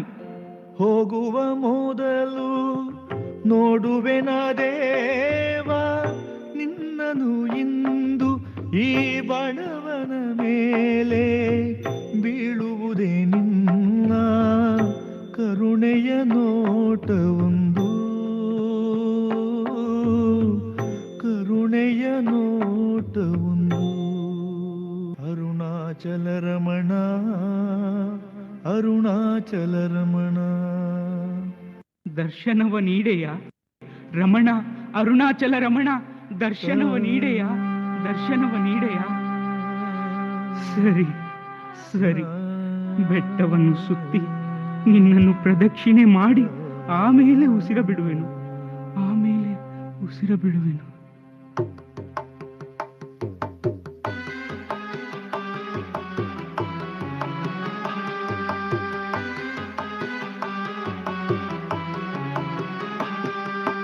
ಗಿರಿಯನೇರಿ ನಿಂತು ನಲಿವ ಪರಮ ಗುರುವು ನೀನು, ಗಿರಿಯ ತಲದಿ ಹೊರಳುತ್ತಿರುವ ಬದ್ಧ ಜೀವಿ ನಾನು.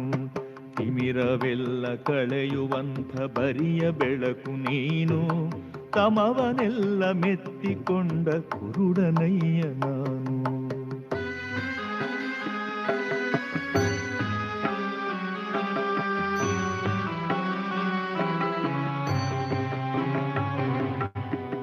ಬಳಿಗೆ ಬಂದ ಜೀವಕ್ಕೆಲ್ಲ ಕೃಪೆಯ ಕರೆವ ಮುಗಿಲು ನೀನು. ಬಳಿಗೆ ಬಂದ ಜೀವಕ್ಕೆಲ್ಲ ಕೃಪೆಯ ಕರೆವ ಮುಗಿಲು ನೀನು. ಕೃಪೆಯ ಮಳೆಗೆ ಬಾಯಿ ತೆರೆದ ತೃಷಿತ ಪಕ್ಷಿ ನಾನು. ಹೇಳವನಾನು ಗಿರಿಯನೇರಿ ಎಂತು ನಿನ್ನ ಸಾರ್ವೆನು, ಇಳಿದು ಬಂದು ಆತುಕೊಂಡು ಕರುಣಿಸಯ್ಯ ನೀನು. ನಿನ್ನ ಜೀವನ ವ್ಯರ್ಥ ತಾನೆ? ವ್ಯರ್ಥ, ಬರೀ ವ್ಯರ್ಥ. ವ್ಯರ್ಥವಾದ ನಿನ್ನ ಜೀವನಕ್ಕೆ ಈ ಕೋಲುಗಳ ಸಹಾಯವು ಯಾಕೆ ಬೇಕು? ಕೊಡು ಇಲ್ಲಿ. ಅಯ್ಯ ಅಯ್ಯ, ಅವುಗಳನ್ನು ನನ್ನಿಂದ ಕಸಿದುಕೊಳ್ಳಬೇಡಿ, ಅದಿಲ್ಲದಿದ್ದರೆ ಹೋಗಿ ಬೀಳಲೂ ಆಗುವುದಿಲ್ಲ. ಅಯ್ಯ ಅಯ್ಯ ಅಯ್ಯ.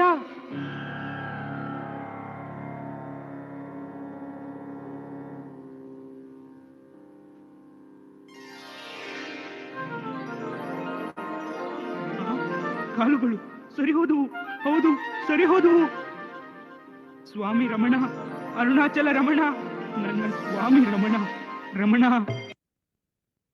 ರಮಣ ಗುರುವ ಚರಣ ಪಿಡಿವ ಭಕುತ ಜನರೇ ಧನ್ಯರು. ರಮಣ ಗುರುವ ಚರಣ ಪಿಡಿವ ಭಕುತ ಜನರೇ ಧನ್ಯರೋ.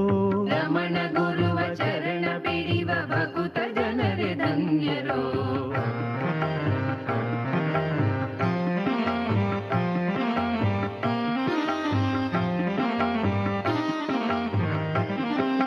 ರಮಣ ಗುರುವ ಕೃಪೆಯ ಮಾತ್ರ ಎನಿತು ಚಿತ್ರವಯ್ಯ.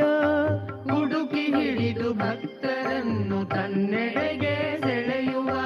ಹುಡುಕಿ ಹಿಡಿದು ಭಕ್ತರನ್ನು ತನ್ನೆಡೆಗೆ ಸೆಳೆಯುವ. ಅರುಣಾಚಲ ಶಿವ ಅರುಣಾಚಲ ಅರುಣಾಚಲ ರಮಣ ಅರುಣಾಚಲ ರಮಣ ಅರುಣಾಚಲ ರಮಣ ಅರುಣಾಚಲ ರಮಣ.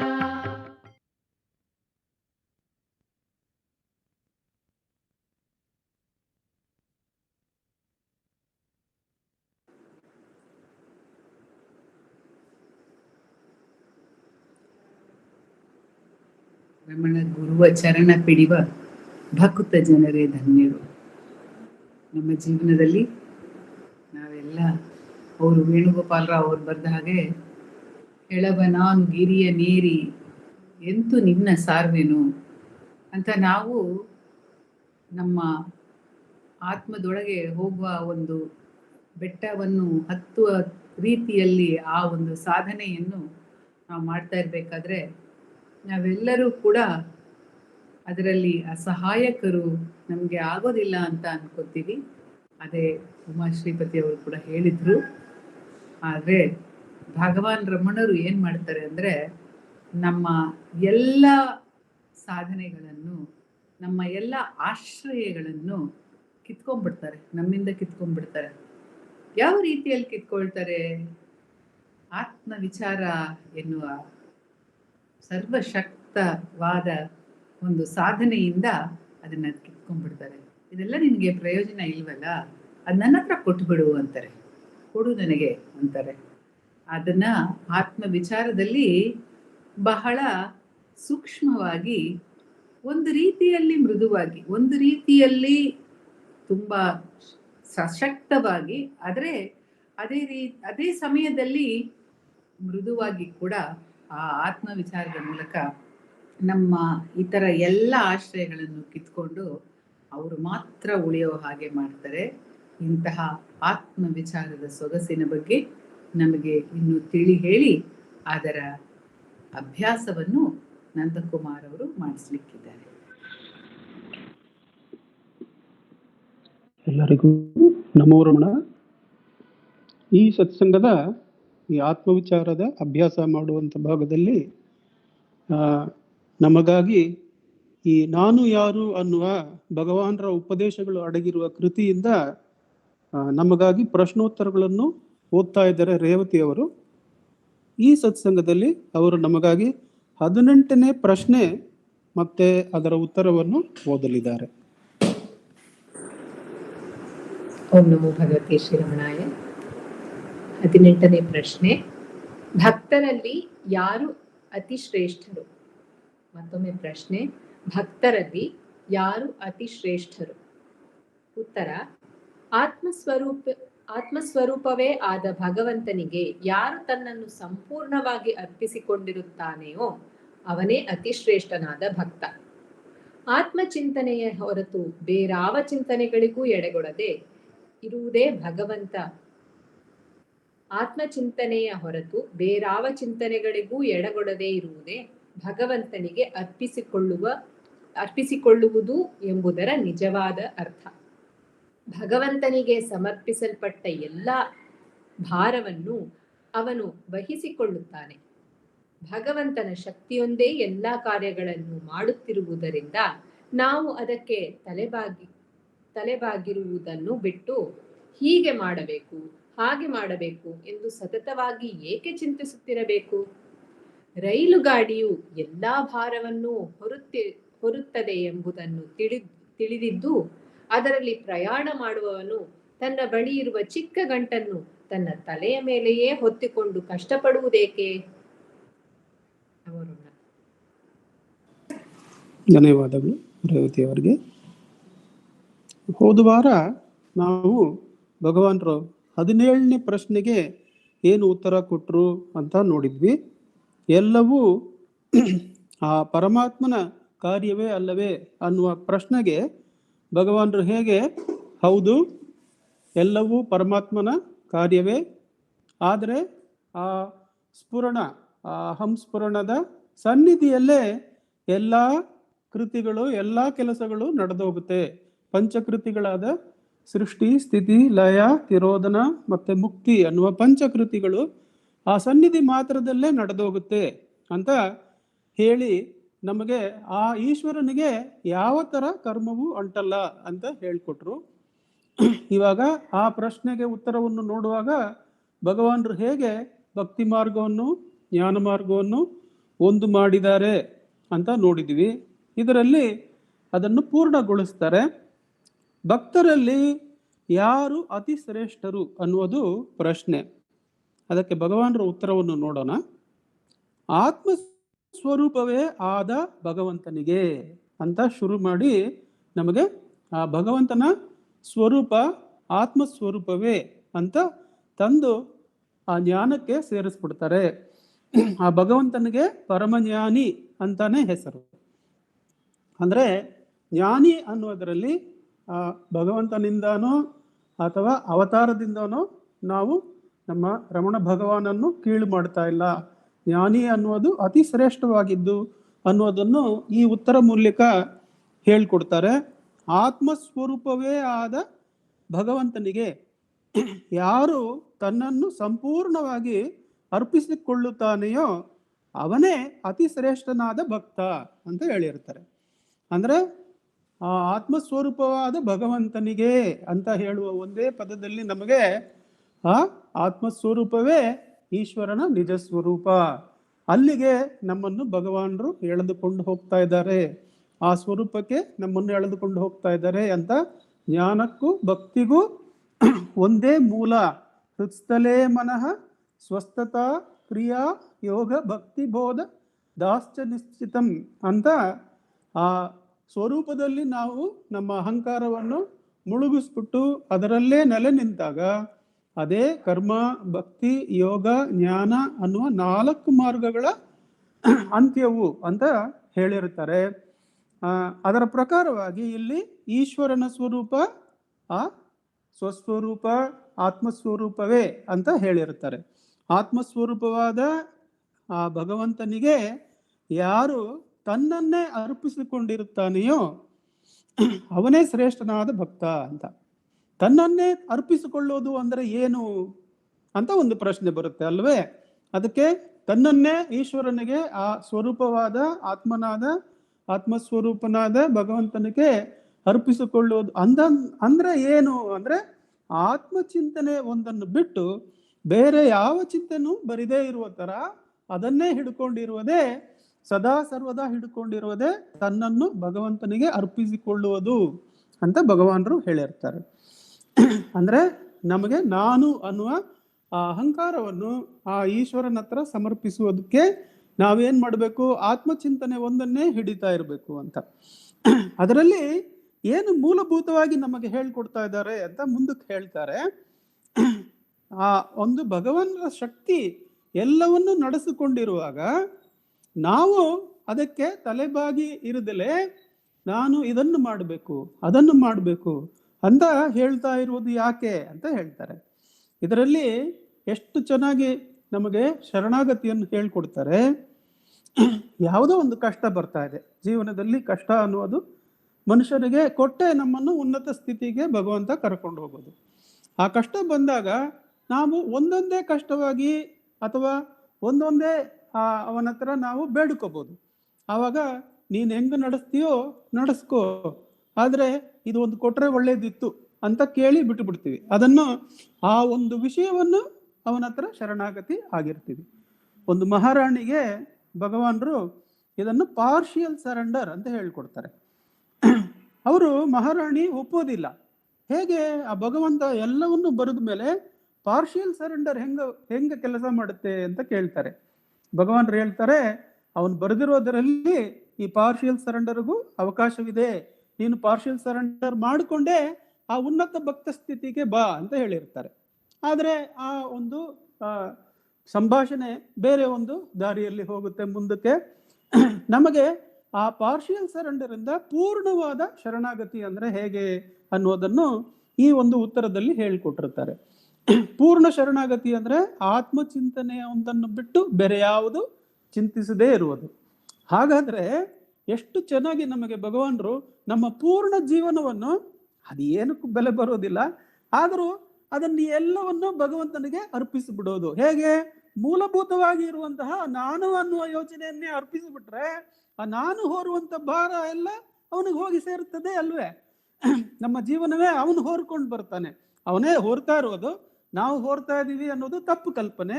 ಆ ತಪ್ಪು ಕಲ್ಪನೆಯಿಂದ ಒಂದೇ ಸಾರಿ ಬಿಡಿಸ್ಲಿಕ್ಕೆ ಆ ಪರಮ ಗುರುವಾದ ರಮಣ ಮಹರ್ಷಿ ಏನ್ ಹೇಳ್ಕೊಡ್ತಾರೆ ಅಂದ್ರೆ, ಈ ಆತ್ಮಚಿಂತನೆ ಒಂದು ಬಿಟ್ಟು ಬೇರೆ ಎಲ್ಲ ಬಿಟ್ಬಿಟ್ರಪ್ಪ. ಆತ್ಮಚಿಂತನೆಯನ್ನು ಸಮರ್ಪಣೆ ಮಾಡುವಾಗ ಆ ಆತ್ಮಚಿಂತನೆ, ನಾನು ಅನ್ನುವ ಚಿಂತನೆ ಹೋರುವಂತ ಭಾರ ಎಲ್ಲ ಒಟ್ಟಿಗೆ ಅವನ ಹತ್ರ ಹೋಗ್ಬಿಡ್ತದೆ ಅಂತ ಹೇಳ್ಕೊಡ್ತಾರೆ. ಈಶ್ವರನ ಮೇಲೆ ಎಷ್ಟು ಭಾರ ಹಾಕಿದ್ರು ಅದನ್ನು ಹೊರ್ಕೊಳ್ತಾನೆ ಅಂತ ಹೇಳ್ತಾರೆ. ಹೇಗೆ ಹೊರ್ತಾನೆ? ಒಂದು ರೈಲ್ ಗಾಡಿ ಹೋಗ್ತಾ ಇದೆ, ಅದರ ಇಂಜಿನ್ ಯಾವ ರೀತಿಯಾಗಿ ಆ ಇಡೀ ರೈಲ್ ಎಲ್ಲ ಗಾಡಿಗಳನ್ನು ಎಲ್ಲ ಕಂಪಾರ್ಟ್ಮೆಂಟ್ಸ್ ಅನ್ನು ಎಳ್ಕೊಂಡು ಹೋಗ್ತದೆಯೋ ಅದೇ ರೀತಿ ಈಶ್ವರ ಇಡೀ ಸೃಷ್ಟಿಯನ್ನು ಎಳ್ಕೊಂಡು ಹೋಗ್ತಲೇ ಇದ್ದಾನೆ, ಆ ಸೃಷ್ಟಿಯನ್ನು ನಡೆಸ್ತಲೇ ಇದ್ದಾನೆ. ಈ ಒಂದು ರೈಲ್ ಗಾಡಿ, ಸೃಷ್ಟಿ ಎನ್ನುವ ರೈಲ್ ಗಾಡಿಯಲ್ಲಿ ಪ್ರಯಾಣ ಮಾಡ್ತಾ ಇರೋದು ನಮ್ಮದು ಚಿಕ್ಕ ಗಂಟು. ಆ ಗಂಟಿಗೆ ಯಾವ ಥರದ್ದು ಬೆಲೆ ಇಲ್ಲ.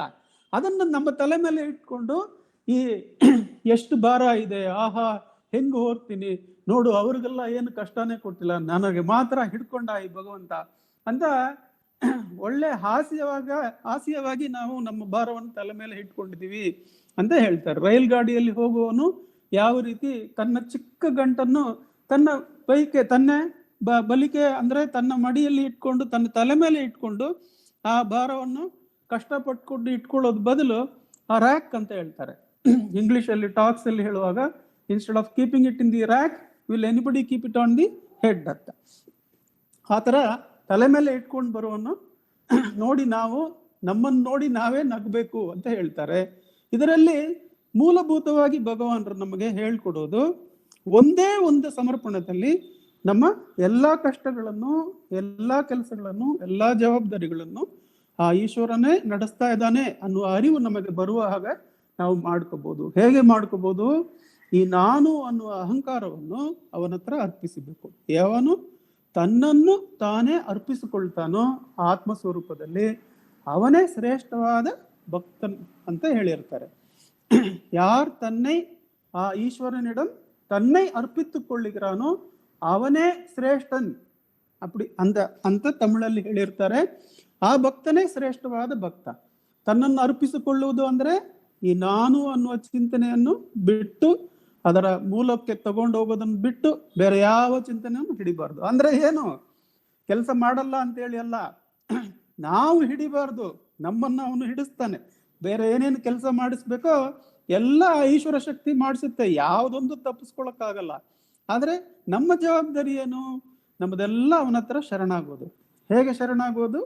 ಈ ನಾನು ಅನ್ನುವ ಯೋಚನೆಯನ್ನು ಆ ಆತ್ಮಸ್ವರೂಪಕ್ಕೆ ಸೇರಿಸ್ಬಿಡೋದು ಅಂತ ಭಗವಾನರು ತುಂಬಾ ಚೆನ್ನಾಗಿ ಭಕ್ತಿ ಮಾರ್ಗವನ್ನೇ ಜ್ಞಾನ ಮಾರ್ಗವನ್ನೇ ಎರಡೂ ಒಂದೇ, ಬೇರೆ ಬೇರೆ ಅಲ್ಲ ಅಂತ ನಮಗೆ ತೋರಿಸ್ಕೊಡ್ತಾರೆ.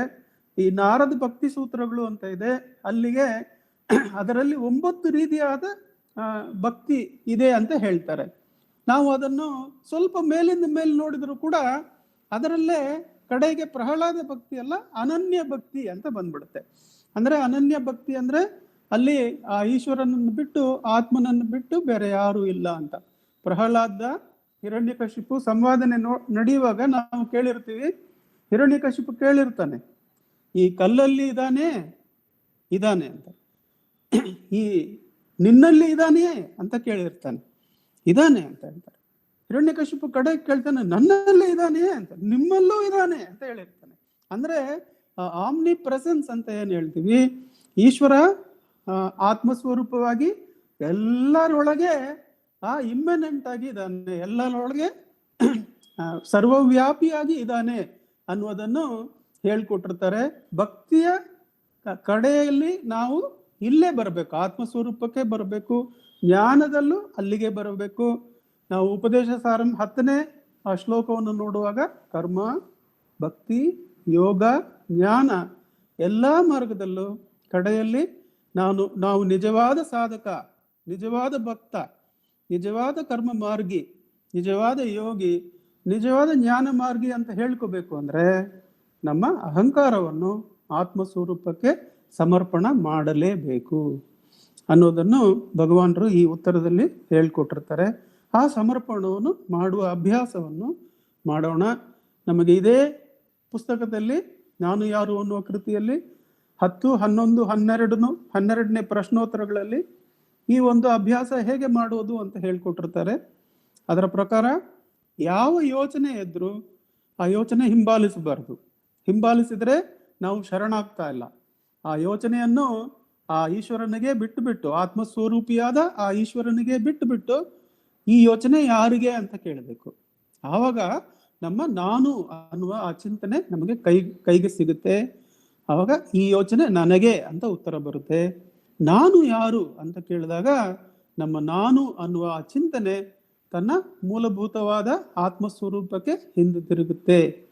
ಈ ತರ ಅಭ್ಯಾಸ ಮಾಡ್ತಾ ವಾಸನೆಗಳೆಲ್ಲ ಕರಗಿ ಕಡೆಗೆ ಆತ್ಮಸ್ವರೂಪದಲ್ಲೇ ಆ ಈಶ್ವರನ ಸ್ವರೂಪವೂ ಆತ್ಮಸ್ವರೂಪವೂ ಒಂದೇ. ಅಲ್ಲಿಗೆ ನಮ್ಮನ್ನು ಭಗವಂತನಾದ ರಮಣ ನಮ್ಮನ್ನು ಅಲ್ಲಿಗೆ ಕರ್ಕೊಂಡೋಗಿ ಸೇರಿಸ್ತಾನೆ.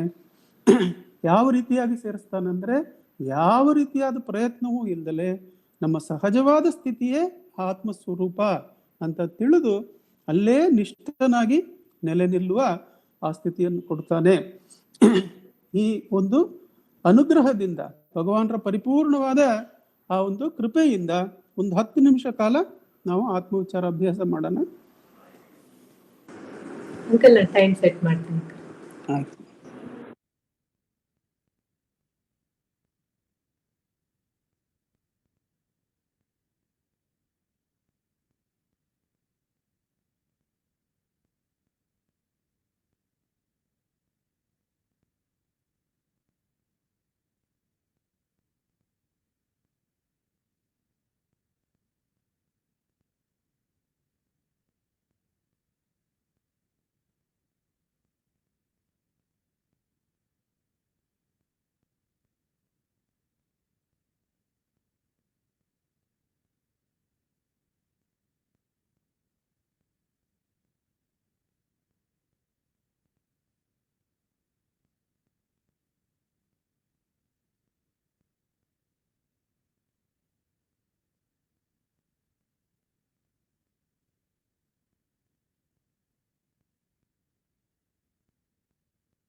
ನಮೋ ಭಗವತೆ ಶ್ರೀರಮಣ.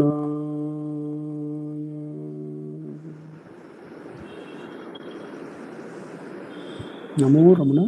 ನಮೋ ರಮಣಕ್ಕ. ನಮೋ ರಮಣ. ಆತ್ಮವಿಚಾರದ ಬಗ್ಗೆ ನಾವು ಇನ್ನು ಸ್ವಲ್ಪ ಮನನವನ್ನು ಮಾಡ್ತಲೇ ಇರಬೇಕು ಅಂತ ಭಗವಾನ್ ತಿಳಿಸ್ತಾರೆ ನಮಗೆ. ನಮ್ಮ ವಿಚಾರ ಆಗಿದ ಕೂಡಲೇ ಅದರಿಂದ ಹೊರ ವಿಷಯಗಳಿಗೆ ಮನಸ್ಸನ್ನು ಹಾರಲಿಕ್ಕೆ ಬಿಡಬಾರ್ದು. ಆ ಒಂದು ಭಾವನೆಯನ್ನು ಇನ್ನು ಸ್ವಲ್ಪ ಹೊತ್ತು ಅದನ್ನು ಸವಿತಾನೇ ಇರಬೇಕು, ಅದರ ಆನಂದವನ್ನು ತಗೋತಾನೇ ಇರಬೇಕು ಅಂತ ಭಗವಾನರು ನಮಗೆ ತಿಳಿಸ್ತಾ ಇರ್ತಾರೆ. ಆ ರೀತಿಯಲ್ಲಿ ಅದರ ಆನಂದವನ್ನು ಇನ್ನಿಷ್ಟೊತ್ತು ಸವಿಯೋದಕ್ಕೆ ದಿಲೀಪ್ ಸಿಂಹ ಅವರು ಅದರ ಬಗ್ಗೆ ಮನನವನ್ನು ಈಗ ಮಾಡ್ತಾರೆ. ನಮೋ ರಮಣ. ಓಂ ನಮೋ ಭಗವತೆ ಶ್ರೀರಮಣಾಯ. ನಾವು ಕಳೆದ ವಾರದಿಂದ ಧ್ಯಾನ ಅನ್ನುವ ಈ ಪುಸ್ತಕ ಭಗವಾನ್ ರಮಣರ ಉತ್ತರಗಳು, ಧ್ಯಾನದ ಬಗ್ಗೆ ಭಗವಾನರು ಕೊಟ್ಟಿರುವ ಉತ್ತರಗಳನ್ನು ಸಂಗ್ರಹ ಮಾಡಿದ್ದಾರೆ ನಮ್ಮ ಸಂಸ್ಥಾಪಕರಾದಂಥ AR ನಟರಾಜನ್ ಅವರು. ಅದರಿಂದ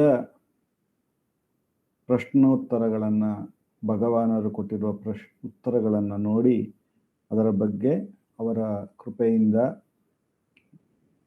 ನಾವು ಸ್ವಲ್ಪ ಮನನ ಮಾಡೋಣ. ಹಾಗೆ ಅವರ ಅನುಗ್ರಹದಿಂದ ಅದನ್ನು ಅನುಷ್ಠಾನ ನಿಧಿಧ್ಯಾಸವನ್ನು ಮಾಡೋಣ ಅಂತ ಕೇಳಿಕೊಂಡು ಮೊದಲನೆಯ ಪ್ರಶ್ನೆಯನ್ನು ಓದ್ತಾ ಇದ್ದೇನೆ. ಭಕ್ತ ಯಾವುದನ್ನು ತಿಳಿದರೆ ಸಂದೇಹಗಳೆಲ್ಲ ನಿವಾರಣೆಯಾಗುವುದೋ ಆ ಒಂದು ಯಾವುದು? ಪ್ರಶ್ನೆ: ಯಾವುದನ್ನು ತಿಳಿದರೆ ಸಂದೇಹಗಳೆಲ್ಲ ನಿವಾರಣೆಯಾಗುವವೋ ಆ ಒಂದು ಯಾವುದು? ಮಹರ್ಷಿಗಳು: ಸಂಶಯಕರ್ತನನ್ನು ತಿಳಿಯಿರಿ. ಸಂಶಯಕರ್ತನನ್ನು ಹಿಡಿದರೆ ಸಂಶಯಗಳು ಹುಟ್ಟುವುದಿಲ್ಲ. ಸಂಶಯಗಳನ್ನು ನಿರ್ಮೂಲ ಮಾಡಬೇಕು, ಅರ್ಥಾತ್ ಸಂಶಯಕರ್ತನನ್ನೇ ನಿರ್ಮೂಲ ಮಾಡಬೇಕು. ಇಲ್ಲಿ ಸಂಶಯಕರ್ತನು ಮನಸ್ಸು. ಮತ್ತೊಮ್ಮೆ ಭಗವಾನರ ಸ್ಪಷ್ಟವಾದ ನಿಲುವು, ಸ್ಪಷ್ಟವಾದ ಉತ್ತರವನ್ನು ನೋಡೋಣ. ಸಂಶಯಕರ್ತನನ್ನು ತಿಳಿಯಿರಿ. ಸಂಶಯಕರ್ತನನ್ನು ಹಿಡಿದರೆ ಸಂಶಯಗಳು ಹುಟ್ಟುವುದಿಲ್ಲ. ಸಂಶಯಗಳನ್ನು ನಿರ್ಮೂಲ ಮಾಡಬೇಕು, ಅರ್ಥಾತ್ ಸಂಶಯಕರ್ತನನ್ನೇ ನಿರ್ಮೂಲ ಮಾಡಬೇಕು. ಇಲ್ಲಿ ಸಂಶಯಕರ್ತನು ಮನಸ್ಸು. ಸ್ಪಷ್ಟತೆಯನ್ನು ಕೊಟ್ಟಿದ್ದಾರೆ. ಸಂಶಯ ಅನ್ನುವುದನ್ನು ನಮ್ಮ ಮನಸ್ಸಿನಲ್ಲಿ ಹೇಳುತ್ತೆ. ಅದನ್ನು ಸಂಪೂರ್ಣವಾಗಿ ನಿವಾರಣೆ ಮಾಡಬೇಕು ಅಂದರೆ ಯಾವುದನ್ನು ತಿಳಿಯ ಅವಶ್ಯಕತೆ ಇಲ್ಲ. ಆ ಸಂಶಯಕರ್ತನನ್ನೇ ನಿರ್ಮೂಲನ ಮಾಡಿಬಿಟ್ಟರೆ ಆಗ ಸಂಶಯಗಳೆಲ್ಲವೂ ನಿರ್ಮೂಲನವಾಗಿಬಿಡುತ್ತೆ. ಯಾವುದೋ ಒಂದನ್ನು ತಿಳಿಯಬೇಕು ಅನ್ನುವ ಸಂದೇಹ ಅಥವಾ ಒಂದು ಕುತೂಹಲ ಏನಿದೆ ಅದು ಸಂಶಯಕರ್ತನ ಇನ್ನೊಂದು ರೂಪವಾಗಿದೆ ಅಂತ ಇಲ್ಲಿ ಪರಿಚಯ ಭಗವಾನರು ನಮಗೆ ಆ ಸಂಶಯಕರ್ತನ ಬಗ್ಗೆ ಮಾಡ್ತಾ ಇದ್ದಾರೆ.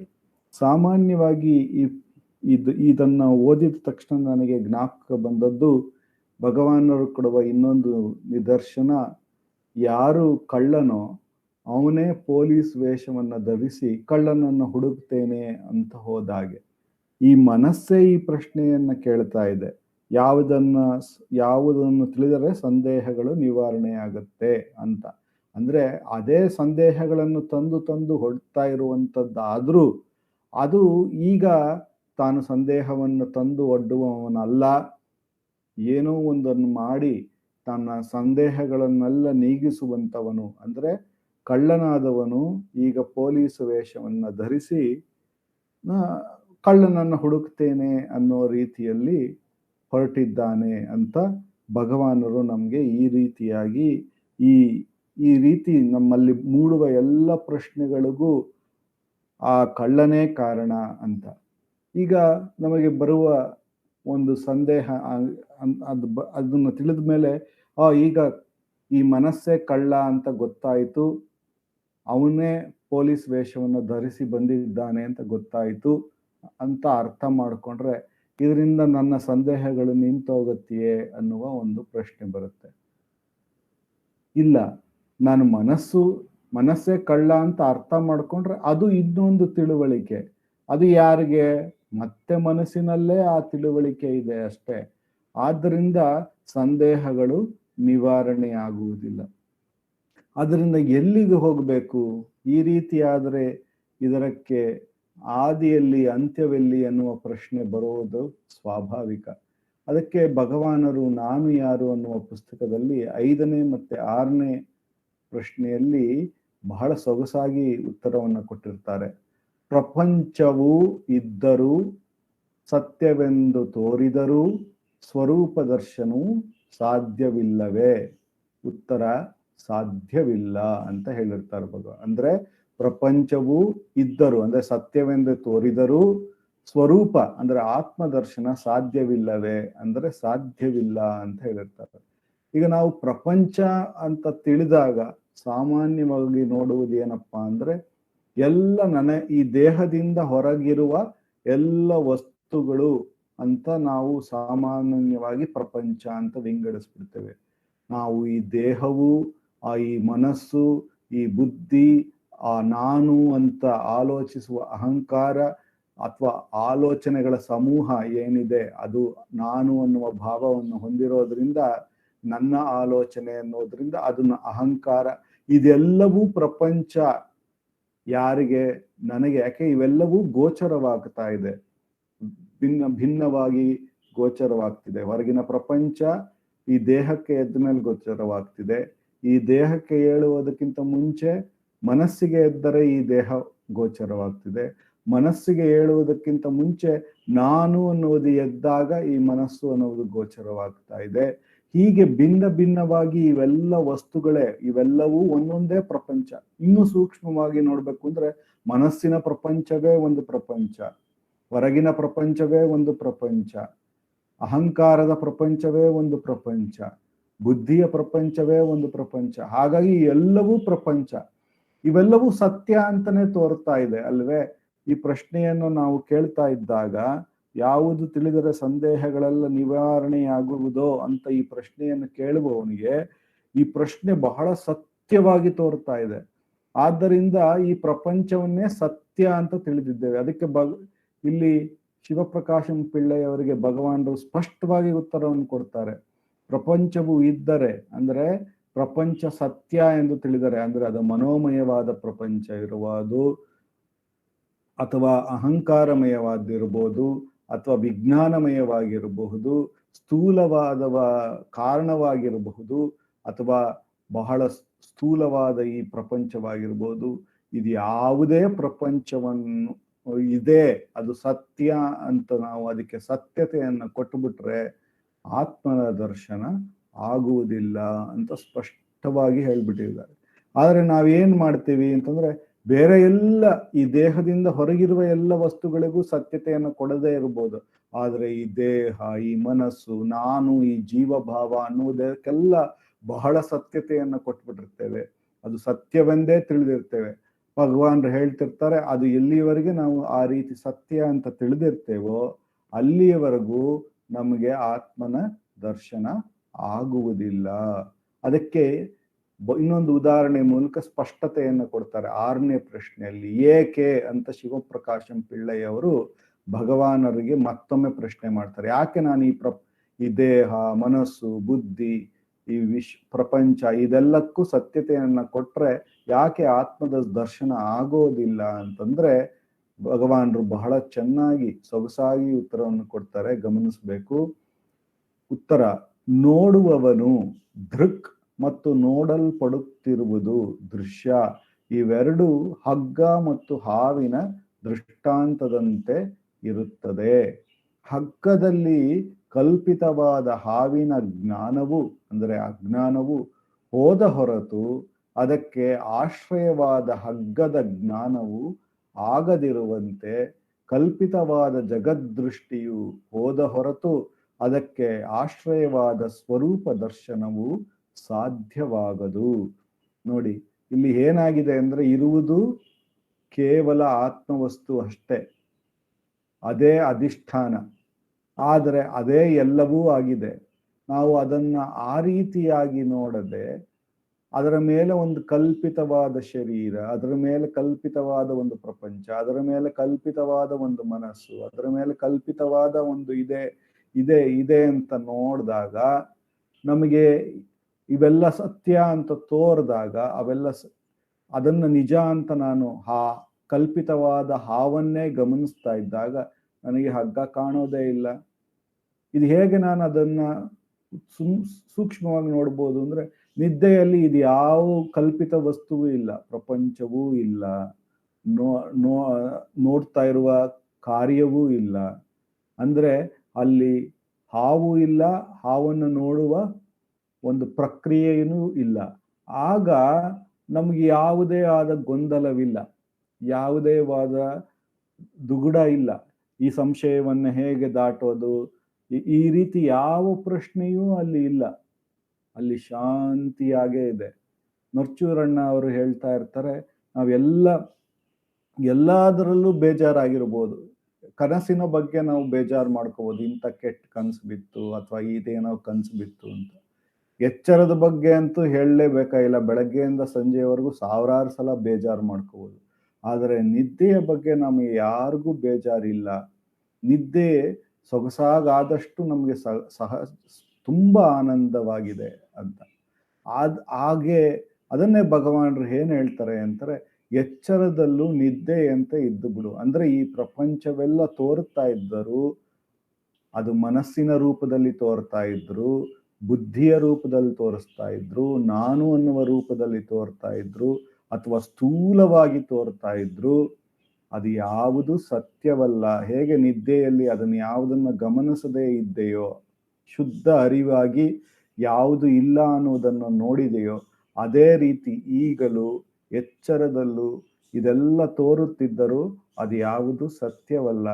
ಅದಕ್ಕೆ ನಾನು ಗಮನವನ್ನು ಕೊಟ್ಟು ಸತ್ಯತೆಯನ್ನು ಕೊಟ್ಟು ಬಿಟ್ಟರೆ ಆಗ ನನಗೆ ಹಲವಾರು ಸಂಶಯಗಳು ಬರ್ತವೆ. ಅಷ್ಟೇ ಅಲ್ಲ, ಅದೆಲ್ಲವೂ ಸತ್ಯ ಅಂತ ತೋರಿ ಆ ಹಾವು ಅಜ್ಞಾನ ಏನಿದೆ, ಹಾವಿನ ಆ ಅಜ್ಞಾನ ಏನಿದೆ, ಅದು ನನ್ನನ್ನ ಬಂಧಿಸಿ ಬಿಡುತ್ತೆ. ಇಲ್ಲದ ದುಃಖವನ್ನು ಕಲ್ಪಿತವಾಗಿ ಮಾಡಿಬಿಡುತ್ತೆ ಅನ್ನುವುದನ್ನು ಸ್ಪಷ್ಟವಾಗಿ ಮನಗಂಡು ಅದನ್ನೇ ಆ ಅರಿವು, ಆತ್ಮ ಅರಿವು ಅಂದ್ರೆ ಅದನ್ನೇ ತಿಳಿಯಬೇಕಾದದ್ದು, ಅದನ್ನ ಗ್ರಹಿಸಬೇಕಾದದ್ದು, ಅದನ್ನ ನಾವು ರೂಢಿಸ್ಕೋಬೇಕಾದದ್ದು. ಆಗ ನಾವು ಈ ಎಲ್ಲ ವಿಷಯಗಳಿಗೂ ಸತ್ಯತೆಯನ್ನು ಕೊಡದಲೇ ಇದ್ರೆ ಆಗ ನಮಗೆ ಉಳಿಯುವುದು ಕೇವಲ ಆತ್ಮ. ಯಾವಾಗ ನಾವು ಎಲ್ಲವನ್ನು ತೊರೆದು ಬಿಡ್ತೇವೋ ಆಗ ಆ ಶುದ್ಧ ಅರಿವು ಏನಿದೆ, ಆ ಶುದ್ಧ ಇರುವಿಕೆ ಏನಿದೆ, ಅದು ತನ್ನಷ್ಟಿಗೆ ತಾನೇ ಇದೆ. ಅದಕ್ಕೆ ಇಷ್ಟೆಲ್ಲ ಪ್ರಪಂಚವನ್ನು ನೋಡಿದರೂ ಸಹ ಒಂದು ಅಣುವಷ್ಟು ಕೂಡ ಅದಕ್ಕೆ ಬದಲಾವಣೆ ಆಗಿಲ್ಲ. ಅದು ನಿತ್ಯ ನಿರಂತರವಾಗಿ ಬೆಳಗುತ್ತಾನೇ ಇದೆ ಅನ್ನುವುದು ಅದು ನನ್ನದೇ ಸ್ವರೂಪ ಅನ್ನುವುದು ಸ್ಪಷ್ಟವಾಗಿ ಮನಗಾಣ್ತೇವೆ. ಈ ರೀತಿ ಮನಗಂಡ ನಂತರವಷ್ಟೇ ನಮಗೆ ಎಲ್ಲ ಸಂಶಯಗಳು ಹೊರಟು ಹೋಗುತ್ತೆ. ಅದನ್ನ ಭಗವಾನರು ನಿದ್ದೆಯಲ್ಲಿ ನಮ್ಮ ಅನುಭವ ಇದೆ ಅನ್ನುವ ಮೂಲಕ ಅದನ್ನ ಪರಿಚಯ ಮಾಡಿಸಿ ಕೊಡ್ತಾರೆ ನಮ್ಗೆ. ಆ ಸ್ಥಿತಿಯಲ್ಲಿ ನಾವು ಹಾಗೇ ಇದ್ವಿ. ಆದ್ರಿಂದ ಎಚ್ಚರದಲ್ಲೂ ಈ ಎಲ್ಲದಕ್ಕೂ ಸತ್ಯತೆಯನ್ನ ಕೊಟ್ಟು ಕಲ್ಪಿತವಾದ ಒಂದು ಹಾವನ್ನ ನೋಡಿ ದುಃಖವನ್ನ ಪಡಬೇಡಿ ಅನ್ನುವುದರಂತೆ ಪರಿಚಯವನ್ನ ಮಾಡಿ ಅದನ್ನ ಇಲ್ಲಿ ಆ ಸಂಶಯಕರ್ತನನ್ನು ತಿಳಿಯಿರಿ. ಆ ಸಂಶಯಕರ್ತನನ್ನು ಹಿಡಿದರೆ ಸಂಶಯಗಳು ಹುಟ್ಟುವುದಿಲ್ಲ. ಅಂದ್ರೆ ಆ ಸಂಶಯಕರ್ತನನ್ನೇ ನಿರ್ಮೂಲ ಮಾಡಬೇಕು ಅಂತ. ನಿರ್ಮೂಲ ಮಾಡುವುದು ಅಂದರೆ ಹೇಗೆ? ಅವನು ಇದಾನೆ ಅನ್ನುವ ದೃಷ್ಟಿ ಏನಿದೆ, ಅದು ಅವನು ಇದಾನೆ ಅನ್ನುವ ಒಂದು ಆ ಹಾವಿಗೆ ಸತ್ಯತೆಯನ್ನು ಕೊಡುವ ರೀತಿ ಏನಿದೆ, ಅದನ್ನು ಸಂಪೂರ್ಣವಾಗಿ ಅದನ್ನು ನಿವಾರಣೆ ಮಾಡಬೇಕು, ಅದನ್ನು ನಿರ್ಮೂಲ ಮಾಡಬೇಕು.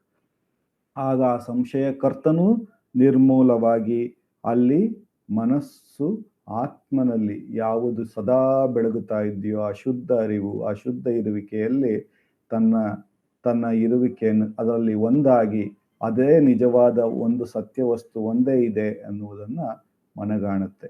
ಈ ರೀತಿ ನಾವು ಧ್ಯಾನವನ್ನು ಮಾಡಬೇಕು ಅಂತ ಭಗವಾನರು ಈ ಪ್ರಶ್ನೋತ್ತರದ ಮೂಲಕ ನಮಗೆ ಉಪದೇಶ ಮಾಡ್ತಿದ್ದಾರೆ. ಓಂ ನಮೋ ಭಗವತೆ ಶ್ರೀ ಅರುಣಾಚಲ ರಮಣಾಯ.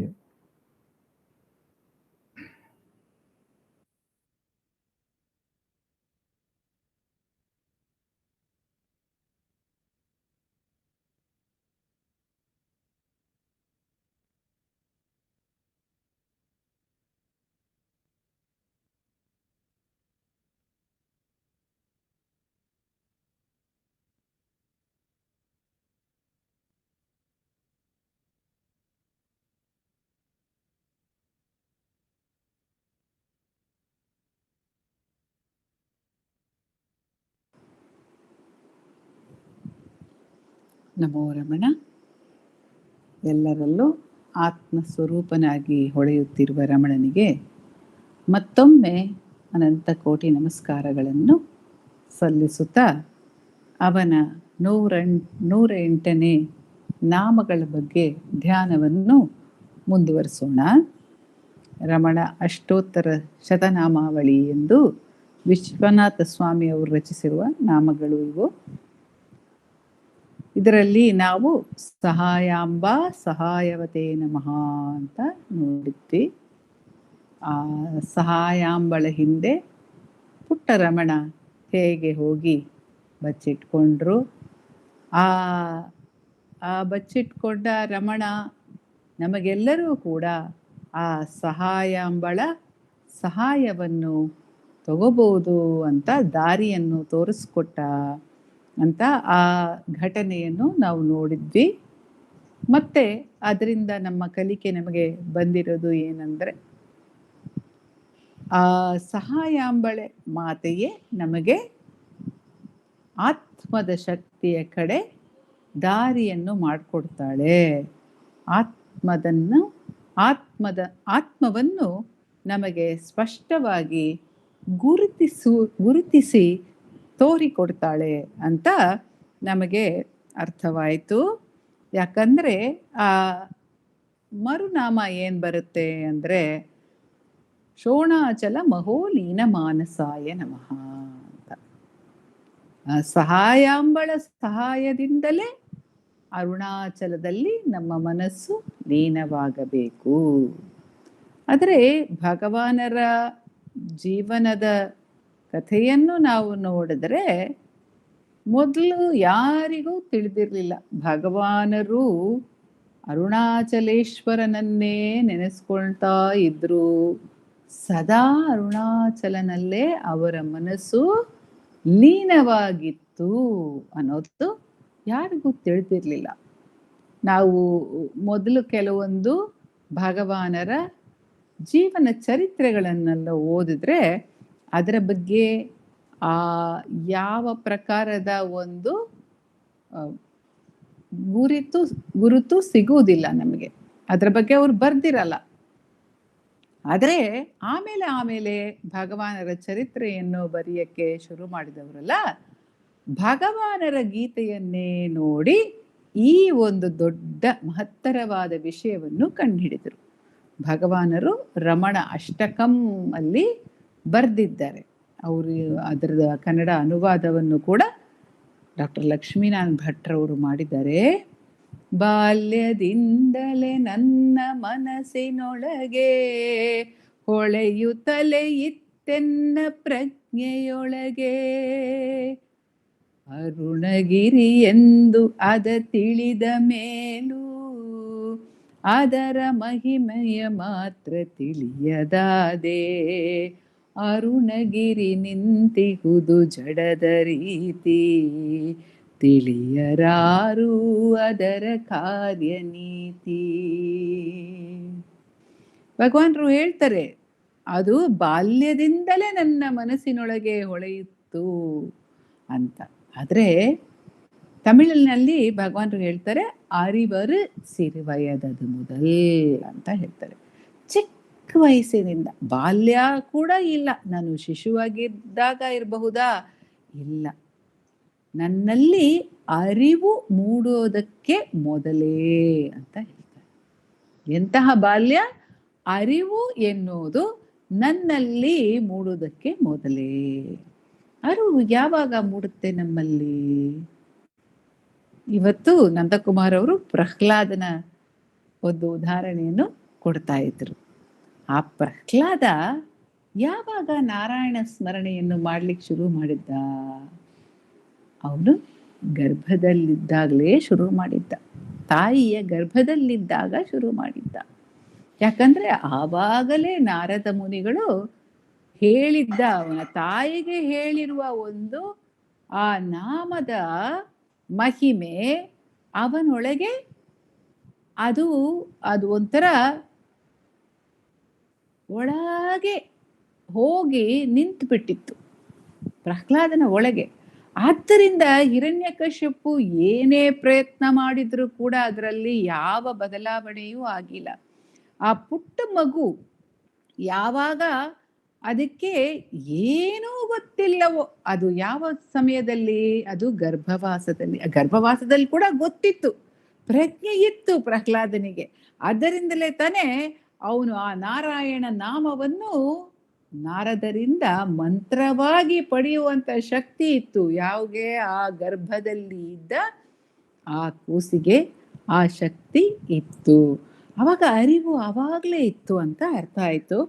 ಆ ರೀತಿ ಈಗ ವಿಜ್ಞಾನ ಕೂಡ ಹೇಳುತ್ತೆ, ವೈಜ್ಞಾನಿಕರೆಲ್ಲ ಹೇಳ್ತಾರೆ, ಆ ತಾಯಿಯ ಹೊಟ್ಟೆಯಲ್ಲಿ ಇರಬೇಕಾದ್ರೇನೆ ಕಲಿಕೆ ಎಲ್ಲ ಪ್ರಾರಂಭವಾಗುತ್ತೆ. ನೀವು ಕೇಳೋ ವಿಷಯಗಳೆಲ್ಲ ಆ ಮಗುಗೆ ಕಿವಿಯಲ್ಲಿ ತಲುಪಿಸುತ್ತೆ. ಅದು ಮಾತ್ರ ಅಲ್ಲ, ಆ ಸಮಯದಲ್ಲಿ ಆ ಮಗು ಏನನ್ನ ಕೇಳಿರುತ್ತೋ ಅದು ಇಡೀ ಜೀವನಕ್ಕೂ ಕೂಡ ಆ ಮಗುವಿನ ಜೊತೆಗೆ ಇರುತ್ತೆ ಅಂತ.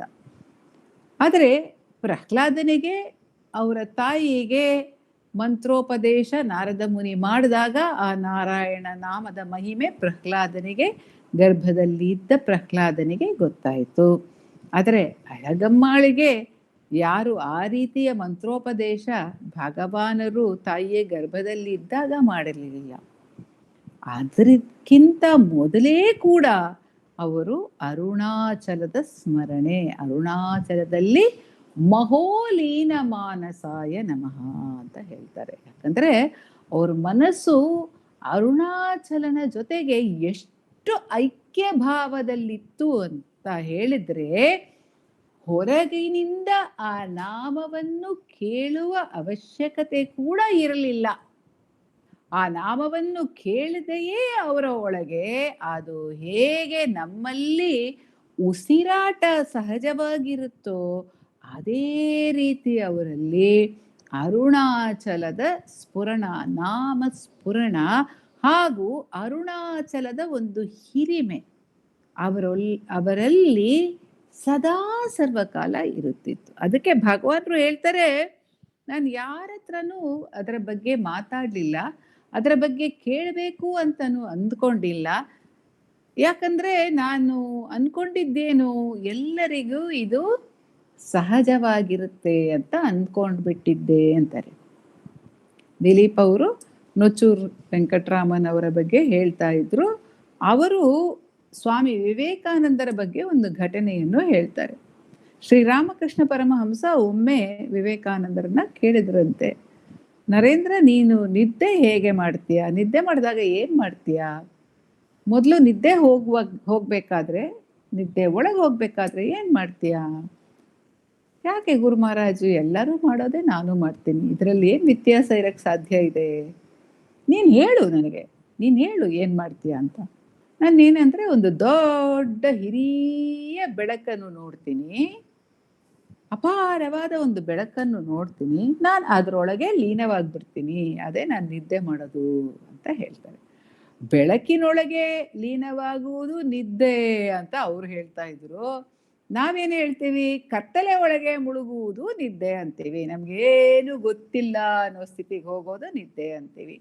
ಆದ್ರೆ ಅವ್ರು ಅನ್ಕೊಂಡಿದ್ದು ಏನು, ಎಲ್ಲರಂತೆಯೇ ನನಗೂ ಅನುಭವ ಅಂತ ಅವ್ರು ಅನ್ಕೊಂಡಿದ್ರು. ಅದೇ ರೀತಿ ಭಗವಾನರು ಕೂಡ ಯಾಕೆ ಆ ರೀತಿ ಅನ್ಕೊಂಡ್ರು ಅಂದ್ರೆ, ಇವಾಗ ಮಕ್ಕಳಿರ್ತಾರಲ್ಲ, ಮಕ್ಕಳೆಲ್ಲ ಅವರು ಬೆಳೆಯಕ್ಕೆ ಪ್ರಾರಂಭ ಆದಾಗ್ಲೇ ಎಲ್ಲದರ ಬಗ್ಗೆಯೂ ಪ್ರಶ್ನೆಗಳನ್ನು ಕೇಳ್ತಾರೆ. ಇದು ಯಾಕೆ ಹಿಂಗಾಗುತ್ತೆ, ಸೂರ್ಯ ಯಾಕೆ ಈ ಕಡೆಯಿಂದ ಉದಯವಾಗ್ತಾನೆ, ಯಾಕೆ ಆ ಕಡೆ, ಯಾಕೆ ಪಶ್ಚಿಮದಲ್ಲಿ ಅಸ್ತಮನ ಆಗುತ್ತೆ, ಎಲ್ಲಿ ಹೋಗ್ತಾನೆ ರಾತ್ರಿಯಲ್ಲಿ ಸೂರ್ಯ, ಎಲ್ಲಿ ಹೋಗ್ತಾನೆ ಹಗಲಲ್ಲಿ ಚಂದ್ರ, ಎಲ್ಲಿರ್ತಾನೆ, ಈ ಗಿಡ ಹೇಗೆ ಬೆಳೆಯುತ್ತೆ, ಅವ್ರು ಯಾಕೆ ಈ ಕಡೆಯಿಂದ ಬಂದರು, ಅವ್ರು ಯಾಕೆ ಆಗಿ ಹೋದ್ರು, ಇದು ಹೇಗೆ ನಡೆಯುತ್ತೆ, ಪ್ರಶ್ನೆಗಳನ್ನು ಕೇಳ್ತಾನೇ ಇರ್ತಾರೆ. ಮಕ್ಕಳು ಕಲಿತಾನೇ ಇರ್ತಾರೆ.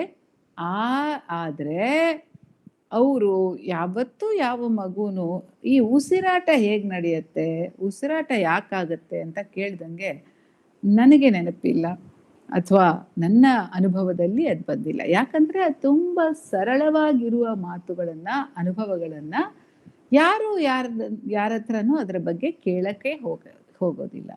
ಅದು ಸಹಜವಾಗಿದ್ರೆ ಅದ್ರ ಬಗ್ಗೆ ಒಂದು ಚಿಂತನೆ ಕೂಡ ಮನಸ್ಸಲ್ಲಿ ಏಳುವುದಿಲ್ಲ, ಒಂದು ಯೋಚನೆ ಕೂಡ ಮನಸ್ಸಿನಲ್ಲಿ ಏಳುವುದಿಲ್ಲ. ಇದ್ಯಾಕೆ ಹಿಂಗಿದೆ ಅನ್ನೋ ಪ್ರಶ್ನೆನೂ ಅದರ ಬಗ್ಗೆ ಏಳುವುದಿಲ್ಲ.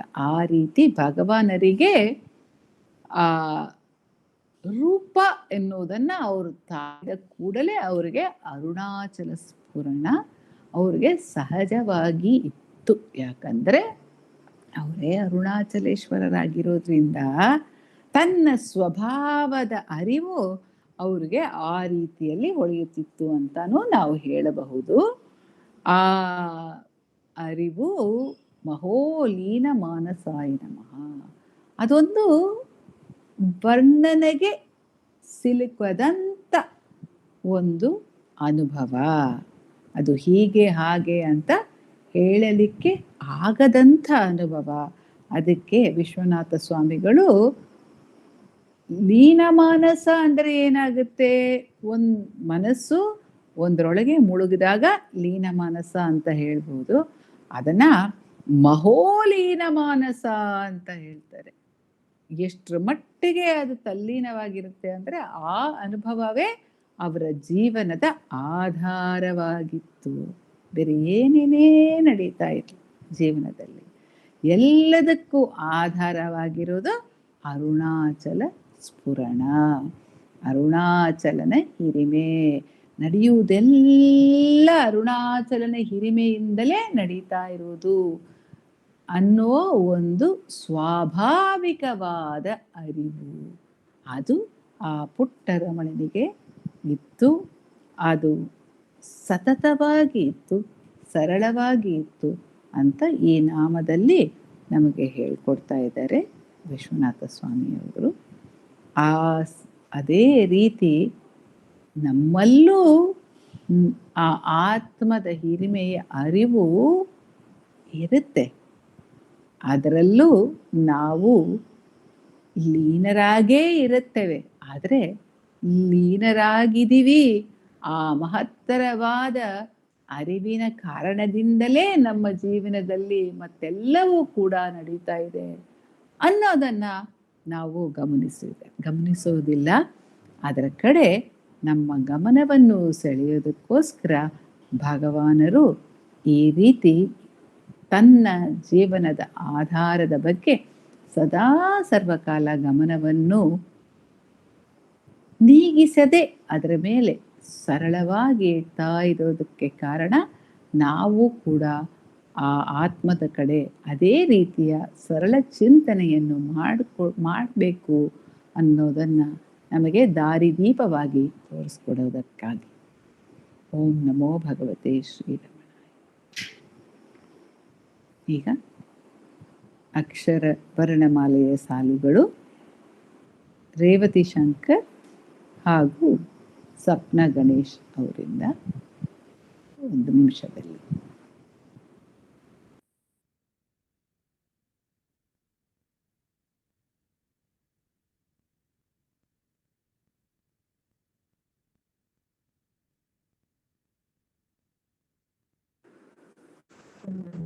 ಶ್ರೀರಮಣಾಯ.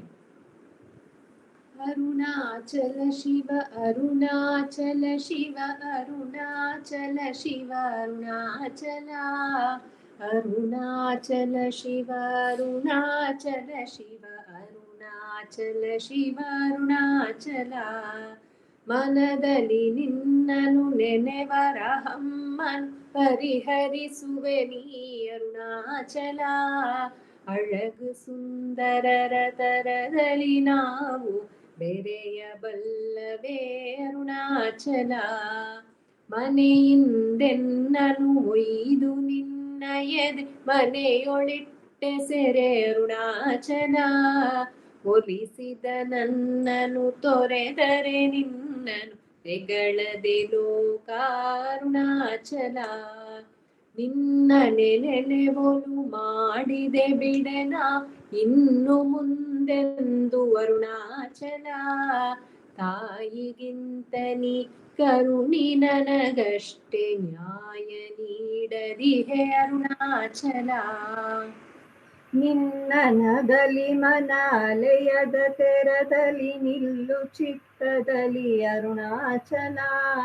ಮೆರೆದು ನಿನ್ನ ನಿಜ ರೂಪವ ಮನಕ್ಕೆ ಹರಿಸು ಭ್ರಮಣವನು ಅರುಣಾಚಲ. ನೀಗಿಸು ಕನ್ಯಾತನ ಲಿಂಗಿಸಿ ಆಗ ಪುರುಷನೀ ಅರುಣಾಚಲ.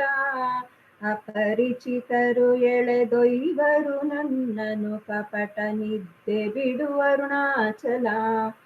ಇಂದ್ರಿಯ ಚೋರರು ಮುಸುಳದಂತೆ ಮನ ಮಂದಿರದಲ್ಲಿ ಇರು ಅರುಣಾಚಲ. ವಂಚಿಸಿ ನಿನ್ನನು ಬರುವರೆಂತು ಈ ಸಂಚು ನಿನ್ನದೇ ಅರುಣಾಚಲ.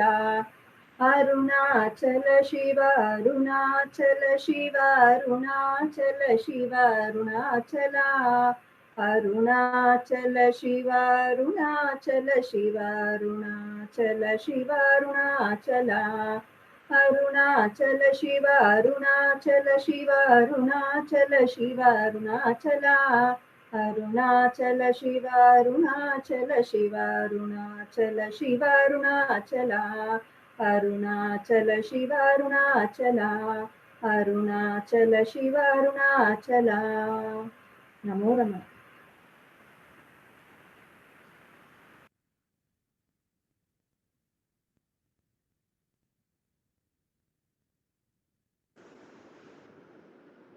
ನಮೋ ರಮಣ.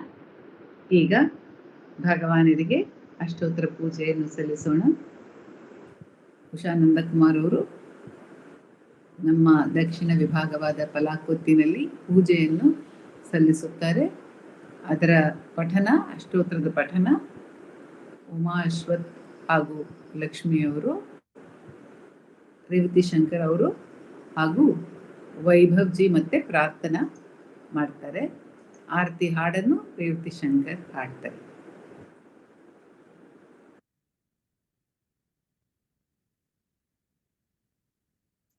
ಓಂ ನಮೋ ಭಗವತೆ ಶ್ರೀರಮಣಾಯ. ಭಾರದ್ವಾಜ ವಿಶ್ವನಾಥ ವಿರಚಿತಂ ಶ್ರೀರಮಣ ಅಷ್ಟೋತ್ತರ ಶತನಾಮಾವಳಿ. ಅಪಾರ ಸಚ್ಚಿತ್ ಸುಖವಾರಿರಾಶ್ರೇ ಯಸ್ಯೋಮಿ ಮಾತ್ರಂ ಭುವನಂ ಸಮಸ್ತಂ. ಗುಹಾಹಿತಂ ತಂ ರಮಣಂ ಗಭೀರಂ ಚಿಂತಾವಿಹೀನಂ ಹೃದಯ ಚಿಂತಯಾಮಿ. ಓಂ ಮಹಾಸೇನ ಮಹೋಂಶೇನ ಜಾತಾಯ ನಮಃ. ಓಂ ಶ್ರೀರಮಣಾಯ ನಮಃ. ಓಂ ಗುರವೇ ನಮಃ. ಓಂ ಅಖಂಡ ಸಂವಿಧಾಕಾರಾಯ ನಮಃ. ಓಂ ಕಾರಣೋದ್ಭವಾಯ ನಮಃ. ಓಂ ಜಗದಿತ್ತವತಾರಾಯ ನಮಃ. ಓಂ ಶ್ರೀ ಭೂಮಿನಾಥ ಸ್ಥಳೋಸ್ಥಿತಾಯ ನಮಃ. ಓಂ ಪರಾಶರ ಕುಲೋತ್ತಂಸಾಯ ನಮಃ. ಓಂ ಸುಂದರಾರ್ಯ ತಪಫಲಾಯ ನಮಃ. ಓಂ ಕಮನೀಯ ಸುಚಾರಿತ್ರಾಯ ನಮಃ. ಓಂ ಸಹಾಯಾಂಬಾ ಸಹಾಯವತೆ ನಮಃ. ಓಂ ಶೋಣಾಚಲ ಮಹೋಲೀನ ಮಾನಸಾಯ ನಮಃ. ಓಂ ಸ್ವರ್ಣಹಸ್ತಕಾಯ ನಮಃ. ಓಂ ಶ್ರೀಮದ್ವಾದಶಾಂತ ಮಹಾಸ್ಥಲೆ ಲಬ್ಧ ವಿದ್ಯೋದಯಾಯ ನಮಃ. ಓಂ ಮಹಾಶಕ್ತಿ ನಿಪಾತೇನ ಪ್ರಬುದ್ಧಾಯ ನಮಃ. ಓಂ ಪರಮಾರ್ಥವಿದೇ ನಮಃ. ಓಂ ತೀವ್ರಾಯ ನಮಃ. ಓಂ ಪಿತೃಪದಾನ್ವೇಷಿಣೇ ನಮಃ. ಓಂ ಇಂದು ಮೌಳಿನಾ ಪಿತೃಮತೆ ನಮಃ. ಓಂ ಪಿತುರಾದೇಶತಃ ಶ್ರೋಣಶೈಲಂ ಪ್ರಾಪ್ತಾಯ ನಮಃ. ಓಂ ತಪೋಮಯಾಯ ನಮಃ. ಓಂ ಉದಾಸೀನಾಯ ನಮಃ. ಓಂ ಮಹಾಯೋಗಿನೇ ನಮಃ. ಓಂ ಮಹೋತ್ಸಾಹಾಯ ನಮಃ. ಓಂ ಕುಶಾಗ್ರಗೀಯೇ ನಮಃ. ಓಂ ಶಾಂತ ಸಂಕಲ್ಪ ಸಂಭ್ರಮಾಯ ನಮಃ. ಓಂ ಸುಸಂದೃಶೇ ನಮಃ. ಓಂ ಸವಿತ್ರೇ ನಮಃ. ಓಂ ಸ್ಥಿರಾಯ ನಮಃ. ಓಂ ತಪಕ್ಷಪಿತ ಸರ್ವಾಂಗಾಯ ನಮಃ. ಓಂ ಪುಲ್ಲಾಂಬುಜ ವಿಲೋಚನಾಯ ನಮಃ. ಓಂ ಚಂದ್ರಿಕಾಸಿತಹಾಸ ಶ್ರೀಮಂಡಿತಾನನ ಮಂಡಲಾಯ ನಮಃ. ಓಂ ಚೂತವಾಟ್ಯಾಂ ಸಮಾಸೀನಾಯ ನಮಃ. ಓಂ ಚೂಳಿತಾಕಿಲ ವಿಭ್ರಮಾಯ ನಮಃ. ಓಂ ವೇದ ವೇದಾಂತ ತತ್ವಜ್ಞಾಯ ನಮಃ. ಓಂ ಚಿನ್ಮುದ್ರಿಣೇ ನಮಃ. ಓಂ ತ್ರಿಗುಣಾತಿಗಾಯ ನಮಃ. ಓಂ ವಿರೂಪಾಕ್ಷ ಗುಹಾವಾಸಾಯ ನಮಃ. ಓಂ ವಿರಾಜದಚಲಾಕೃತಯೇ ನಮಃ. ಓಂ ಉದ್ದೀಪ್ತನಯನಾಯ ನಮಃ. ಓಂ ಪೂರ್ಣಾಯ ನಮಃ. ಓಂ ರಚಿತಾಚಲತಾಂಡವಾಯ ನಮಃ. ಓಂ ಗಂಭೀರಾಯ ನಮಃ. ಓಂ ಪರಮಾಚಾರ್ಯಾಯ ನಮಃ. ಓಂ ಸುಪ್ರಸನ್ನಾಯ ನಮಃ. ಓಂ ಅಭಯಪ್ರದಾಯ ನಮಃ. ಓಂ ದಕ್ಷಿಣಾಸ್ಯ ನಿಧಾಯ ನಮಃ. ಓಂ ಧೀರಾಯ ನಮಃ. ಓಂ ದಕ್ಷಿಣಾಭಿಮುಖಾಯ ನಮಃ. ಓಂ ಸ್ವರಾಜೇ ನಮಃ. ಓಂ ಮಹರ್ಷಯೇ ನಮಃ. ಓಂ ಭಗವತೆ ನಮಃ. ಓಂ ಈಡ್ಯಾಯ ನಮಃ. ಓಂ ಭೂಮವಿದ್ಯಾವಿಶಾರದಾಯ ನಮಃ. ಓಂ ವಿಮಲಾಯ ನಮಃ. ಓಂ ದೀರ್ಘದರ್ಶಿನೇ ನಮಃ. ಓಂ ಆಪ್ತಾಯ ನಮಃ. ಓಂ ಋಜುಮಾರ್ಗಪ್ರದರ್ಶಕಾಯ ನಮಃ. ಓಂ ಸಮದೃಶೇ ನಮಃ. ಓಂ ಸತ್ಯದೃಶೇ ನಮಃ. ಓಂ ಸತ್ಯಾಯ ನಮಃ. ಓಂ ಪ್ರಶಾಂತಾಯ ನಮಃ. ಓಂ ಅಮಿತವಿಕ್ರಮಾಯ ನಮಃ. ಓಂ ಸುಕುಮಾರಾಯ ನಮಃ. ಓಂ ಸದಾನಂದಾಯ ನಮಃ. ಓಂ ಮೃದುಭಾಷಿಣೇ ನಮಃ. ಓಂ ದಯಾರ್ಣವಾಯ ನಮಃ. ಓಂ ಶ್ರೀ ಶೋಣಾಚಲ ಹೃದ್ಭೂತ ಸ್ಕಂದಾಶ್ರಮನಿಕೇತನಾಯ ನಮಃ. ಓಂ ಸದ್ದರ್ಶನೋಪದೇಷ್ಟ್ರೇ ನಮಃ. ಓಂ ಸದ್ಭಕ್ತವೃಂದ ಪರಿವೃತಾಯ ನಮಃ. ಓಂ ಗಣೇಶ ಮುನಿಭೃಂಗೇನ ಸೇವಿತಾಂಗ್ರಿ ಸರೋರುಹಾಯ ನಮಃ. ಓಂ ಗೀತೋಪದೇಶ ಸಾರಾದಿ ಗ್ರಂಥ ಸಂಚಿನ್ನ ಸಂಶಯಾಯ ನಮಃ. ಓಂ ವರ್ಣಾಶ್ರಮ ಮತಾತೀತಾಯ ನಮಃ. ಓಂ ರಸಜ್ಞಾಯ ನಮಃ. ಓಂ ಸೌಮ್ಯಾಯ ನಮಃ. ಓಂ ಆತ್ಮವತೆ ನಮಃ. ಓಂ ಸರ್ವಾವನಿಮತಸ್ಥಾನಾಂ ಆರಾಧ್ಯಾಯ ನಮಃ. ಓಂ ಸರ್ವಸದ್ಗುಣಿನೇ ನಮಃ. ಓಂ ಆತ್ಮಾರಾಮಾಯ ನಮಃ. ಓಂ ಮಹಾಭಾಗಾಯ ನಮಃ. ॐ मातृमुक्तिविधायकाय नमः। ॐ विनताय नमः। ॐ विनुताय नमः। ॐ विप्राय नमः। ॐ मुनीन्द्राय नमः। ॐ पावकोज्ज्वलाय नमः। ॐ दर्शनादकसंहारिणे नमः। ॐ मौनेन स्वात्मबोधकाय नमः। ॐ ऋच्छान्तिकरसान्निध्याय नमः। ॐ स्मरणाद्बन्धमोचकाय नमः। ॐ अन्तस्तिमिरचण्डांशवे नमः। ॐ संसारार्णवतारकाय नमः। ॐ शोणादृशस्तुतिद्रष्टे नमः। ॐ हार्दविद्याप्रकाशकाय नमः। ॐ अविच्युतनिजप्रज्ञे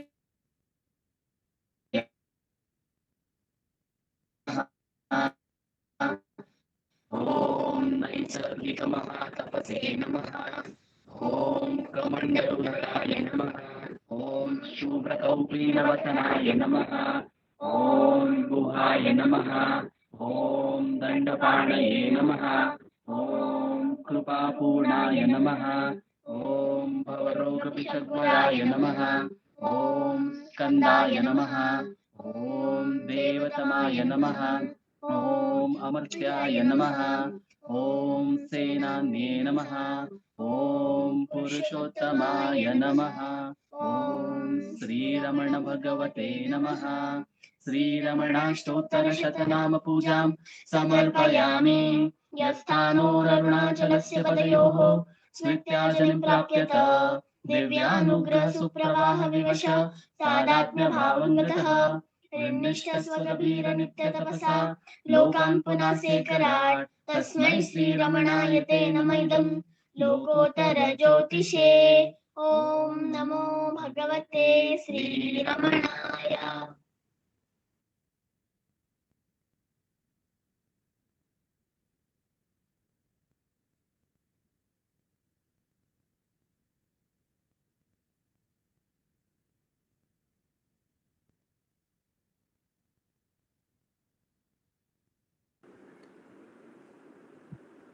नमो नमो नमो रमण सदाशिव प्रभावरण नमो महर्षि।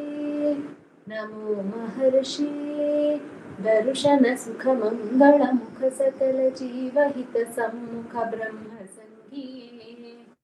सदा तुष्ट सदा हृष्ट सदा शिवानंद पुष्ट परम महर्षि। ब्रह्मनिष्ठ समदर्शी नमो नमो नमो सदाशिव प्रभावरण नमो महर्षि। नमो महर्षि ನಮ್ಮ ಮನವದೊಂದು ಕಾಡು ನೀನರಿತಿಹೆ ಅದರ ಜಾಡು ಹಿತವನರಿತು ನೀಡುತ್ತೆಮ್ಮ ಕೊನೆಯ ತಣಿಸಲೈ ಬೇಡಲೆಂದು ಬಂದ ನಾವು ನೋಡಿಯೇ ತಣಿವೆವಯ್ಯ ಮೋಡಿಗಾರನೇ ಹಿತವ ನುಡಿದು ಕೊರೆ ನಮ್ಮನು ಬ್ರಹ್ಮ ಸಂಘಿಯೇ। ನಮೋ ನಮೋ ನಮೋ ರಮಣ ಸದಾಶಿವ ಪ್ರಭಾವರಣ ನಮೋ महर्षि। नमो महर्षि। बोलो भगवान श्री रमण महर्षि की जय। नमो रमण।